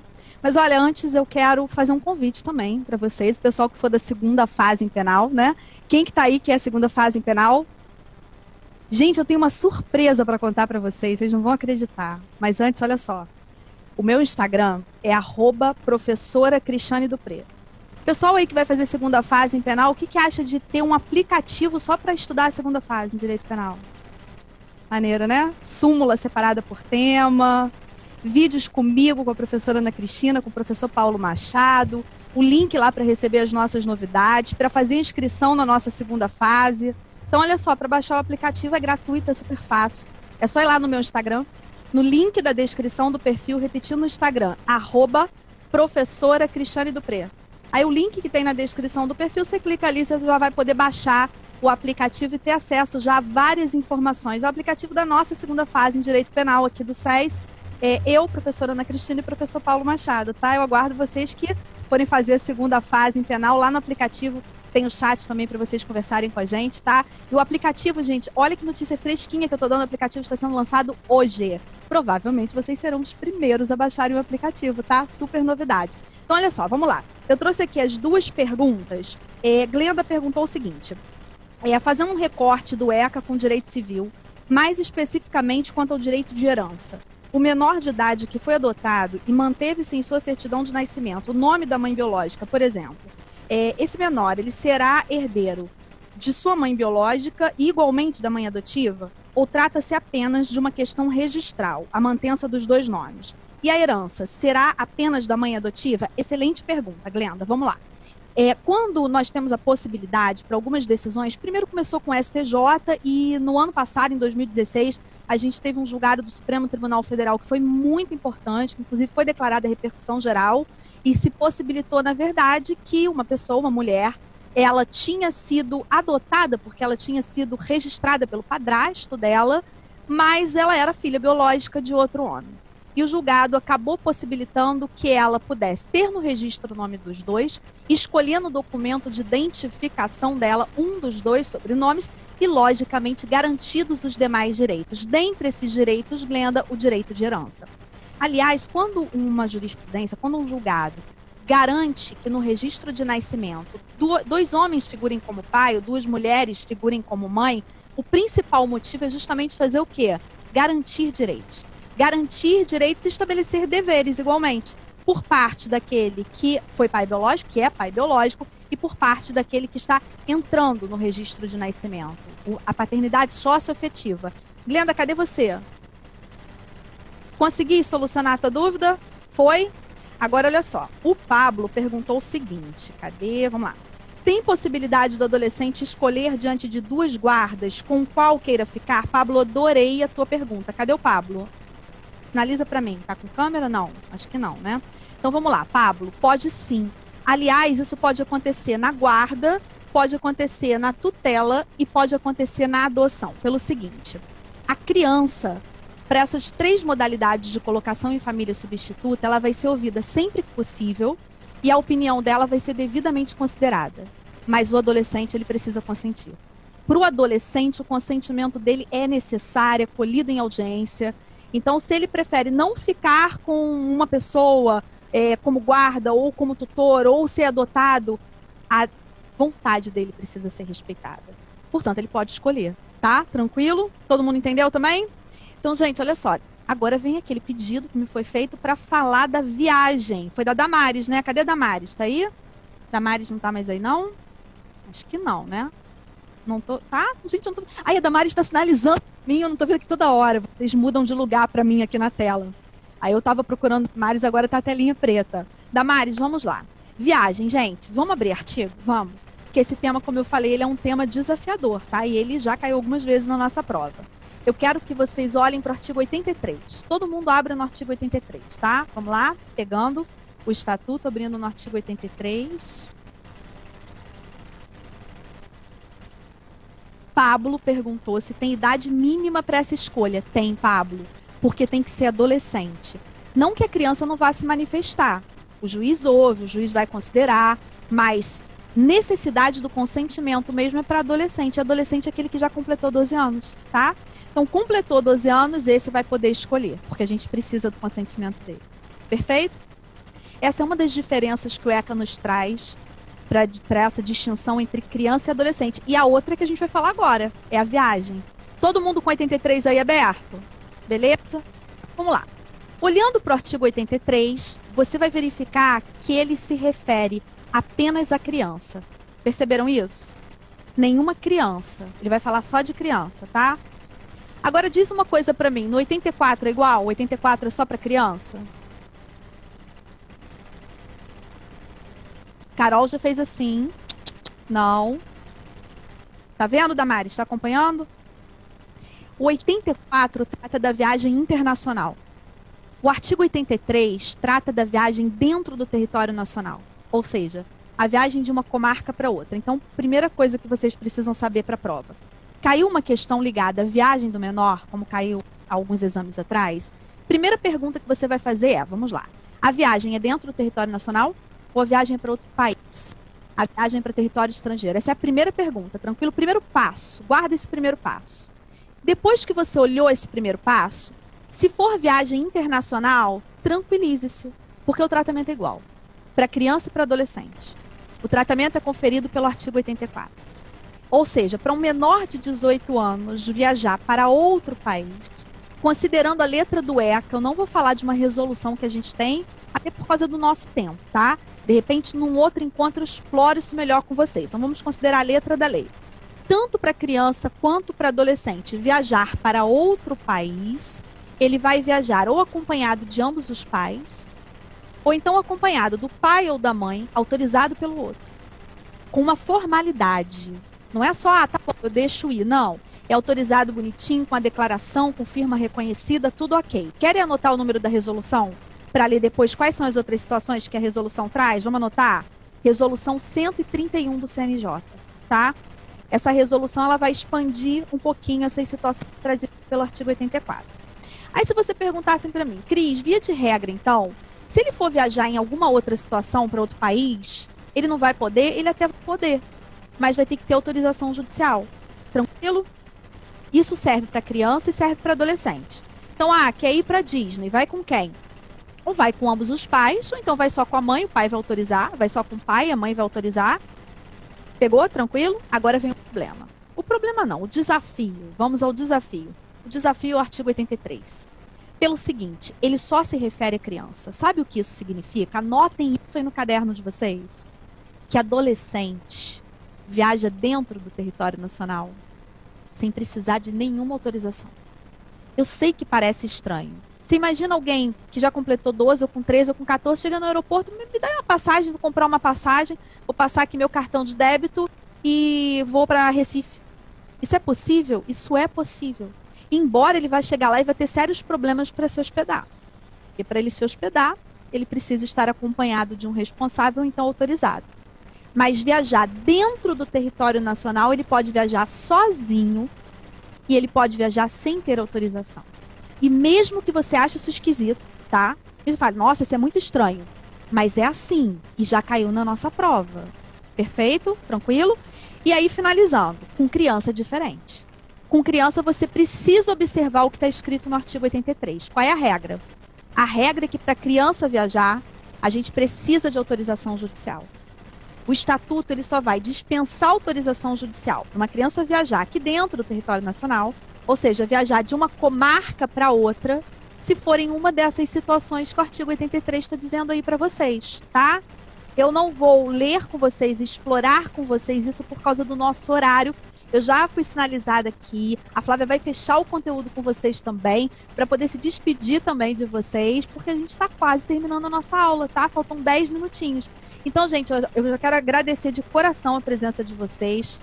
Muita gratidão por vocês estarem aqui dividindo a casa de vocês com a gente, tá? E vamos ter mais encontros, sem sombra de dúvida. Beijo, beijo no coração de vocês e venha.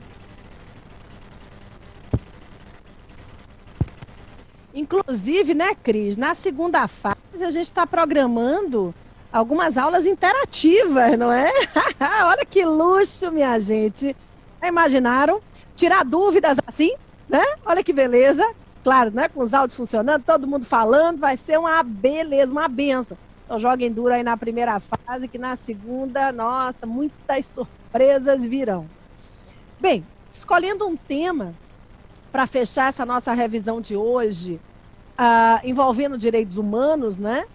Eu traria a vocês uma informação muito relevante sobre a Declaração Universal de Direitos Humanos. Por quê?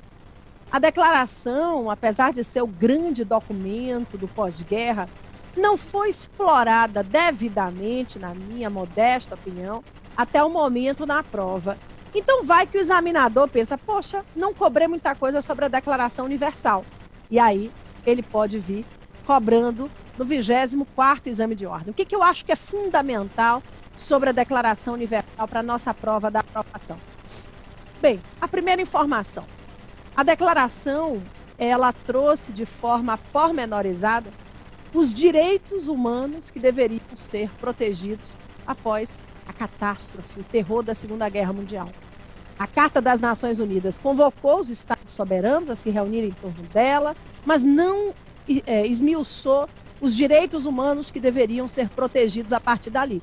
Então, esse papel coube à Declaração Universal de Direitos Humanos, que nos seus 30 artigos trouxe de forma pormenorizada esses inúmeros direitos, vida, liberdade, igualdade, propriedade, com seus desenvolvimentos. Agora, um detalhe, a Declaração Universal, ela não foi aprovada como um tratado, como um acordo, como um pacto. A Declaração Universal foi aprovada como uma resolução da Assembleia Geral da ONU. E as resoluções da Assembleia Geral da ONU, elas têm força de recomendação e não de tratado. Então, muita atenção. A Declaração Universal de 1948, ela foi aprovada no âmbito da Assembleia das Nações Unidas, a Assembleia Geral das Nações Unidas, sob a forma de uma resolução que tem status de recomendação. Ah, Flávia, então é uma recomendação facultativa? Não, é uma recomendação muito importante, mas não há a normatividade de um tratado. Outro ponto importante sobre a Declaração Universal. Para tentar ultrapassar essa barreira da sua falta de normatividade, que foi logo questionada, né, por muitos autores e países, na década de 60, ela foi pormenorizada por dois pactos. O Pacto de Direitos Civis e o Pacto de Direitos Sociais, Econômicos e Culturais. Então, muita atenção.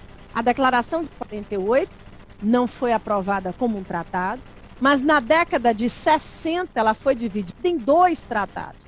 O Pacto de Direitos Civis e Políticos e o Pacto de Direitos Sociais, Econômicos e Culturais, ambos incorporados pelo direito brasileiro em 1992.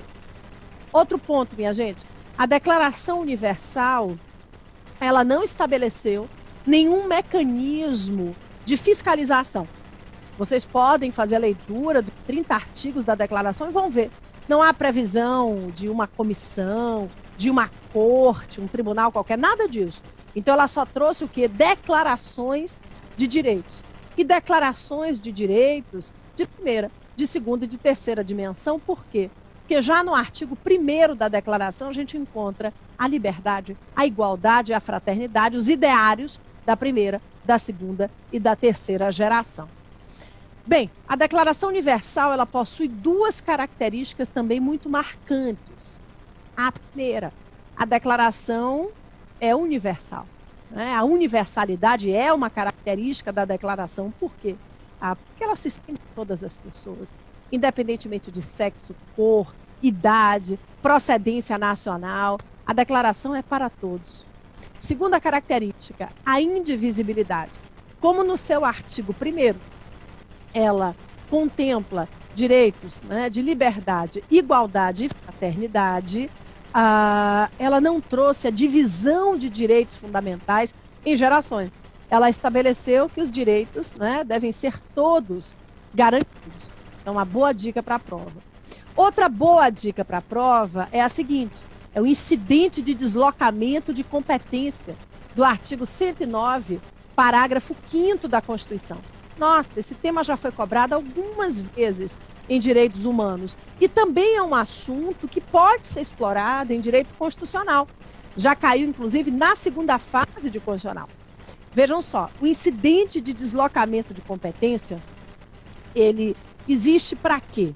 Vejam só, numa situação de grave violação de direitos humanos, normalmente, qual é a polícia responsável pela investigação? A Polícia Civil. Qual é a justiça responsável pelo julgamento? A Justiça Estadual, Justiça Comum. Mas nós sabemos que a Polícia Civil nem sempre consegue realizar as investigações com celeridade. E a Justiça também não consegue, né, seguir a razoável duração do processo. Então, a emenda 45 de 2004 trouxe uma possível solução. Da competência do Procurador-Geral da República apresentar em qualquer momento da investigação ou do processo perante o Superior Tribunal de Justiça o IDC, o incidente de deslocamento de competência para a instância federal. Ou seja, minha gente, é possível que o PGR apresente um pedido ao STJ caso a investigação na Polícia Civil não esteja andando bem. E aí, se o STJ autorizar, aquela investigação ela sairá da Polícia Civil e será remetida à Polícia Federal. Se estiver em fase de julgamento, a mesma coisa. O PGR pode apresentar o IDC perante o STJ, pedindo que o processo saia da Justiça Estadual e seja remetido à Justiça Federal. Ô Flávio, quais são os dois objetivos desse incidente de deslocamento de competência, essa grande federalização dos direitos humanos? São dois os objetivos e ambos muito importantes. O primeiro, defender o ideal maior de justiça, né? Rui Barbosa já dizia, e eu sempre repito isso, que justiça tardia nada mais é do que injustiça clara e manifesta. Então, sem dúvidas, garantir uma justiça devida. O segundo objetivo, também muito importante, é o de impedir que o Brasil venha a ser responsabilizado por organismos internacionais por não ter cumprido devidamente as responsabilidades assumidas, inclusive de forma voluntária, não é? Porque o Brasil não é obrigado a aderir a tratados internacionais, nenhum país é. Então, o incidente de deslocamento de competência do artigo 109, parágrafo 5º da Constituição, é um tema muito importante. Caiu certa vez no exame de ordem se os familiares da vítima podiam apresentar o pedido ao STJ. Não. A vítima, quando viva, né, ela pode fazer o pedido? Não. O pedido só pode ser apresentado exclusivamente pelo Procurador-Geral da República. Então, é um tema assim, muito valioso para a prova de vocês. Outro assunto valioso também. Tem ainda um minutinho, Júlio? Tem um minuto. E um minuto só? Bem, olha só. Nesse 1 minuto final, sabe o que eu quero desejar de verdade a vocês? Que vocês façam o melhor possível. Façam a melhor prova de suas vidas. Sem esse peso nos ombros, porque o peso só atrapalha. A prova da OAB não vai medir se a vida profissional terá muito sucesso, se, enfim, né? Se dará tudo certo lá na frente, a gente não sabe nada disso. A prova da OAB é apenas uma fase. E a gente precisa passar por ela, lógico. Mas sem esse peso todo nos ombros, porque ele prejudica muito a nossa tranquilidade, a nossa segurança para fazer a melhor prova possível. E eu desejo com certeza. Cris, vem cá pertinho. Lógico, né? Ela tá dizendo que não falou nada, mas tá no coração, né? E você vai falar também. Desejamos a todos vocês a melhor prova de suas vidas, tá? E lógico, aqui estamos em constitucional na segunda fase, em penal, mas desejamos que vocês sigam para as segundas fases que escolheram, porque aqui todo mundo trabalha com muito amor e vocês serão muito bem assistidos, tá bom? Cris, dá um beijinho aí pro povo.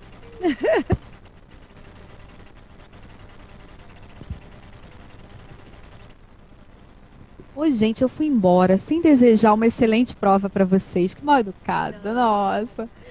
Que vocês estejam tranquilos na hora da prova, porque tranquilidade é essencial. Eu sempre digo que o estresse ele prejudica muito a gente. Então, se a gente, olha, dorme mal na véspera da prova, se alimenta mal, muita gente infelizmente faz isso, isso prejudica seu desempenho. Então, olha, procura ter tranquilidade, vai tranquilo para essa prova, com a certeza de, como a Flavinha falou, você vai fazer o seu melhor, tá? Você está aqui na preparação, está se estudando e está se estudando, né? O que é isso? Está se estudando? Pode ser uma autorreflexão, um autoconhecimento, né? Está estudando e com certeza vai conseguir o seu objetivo, tá? Gente, beijo no coração e que tudo corra muito bem para vocês.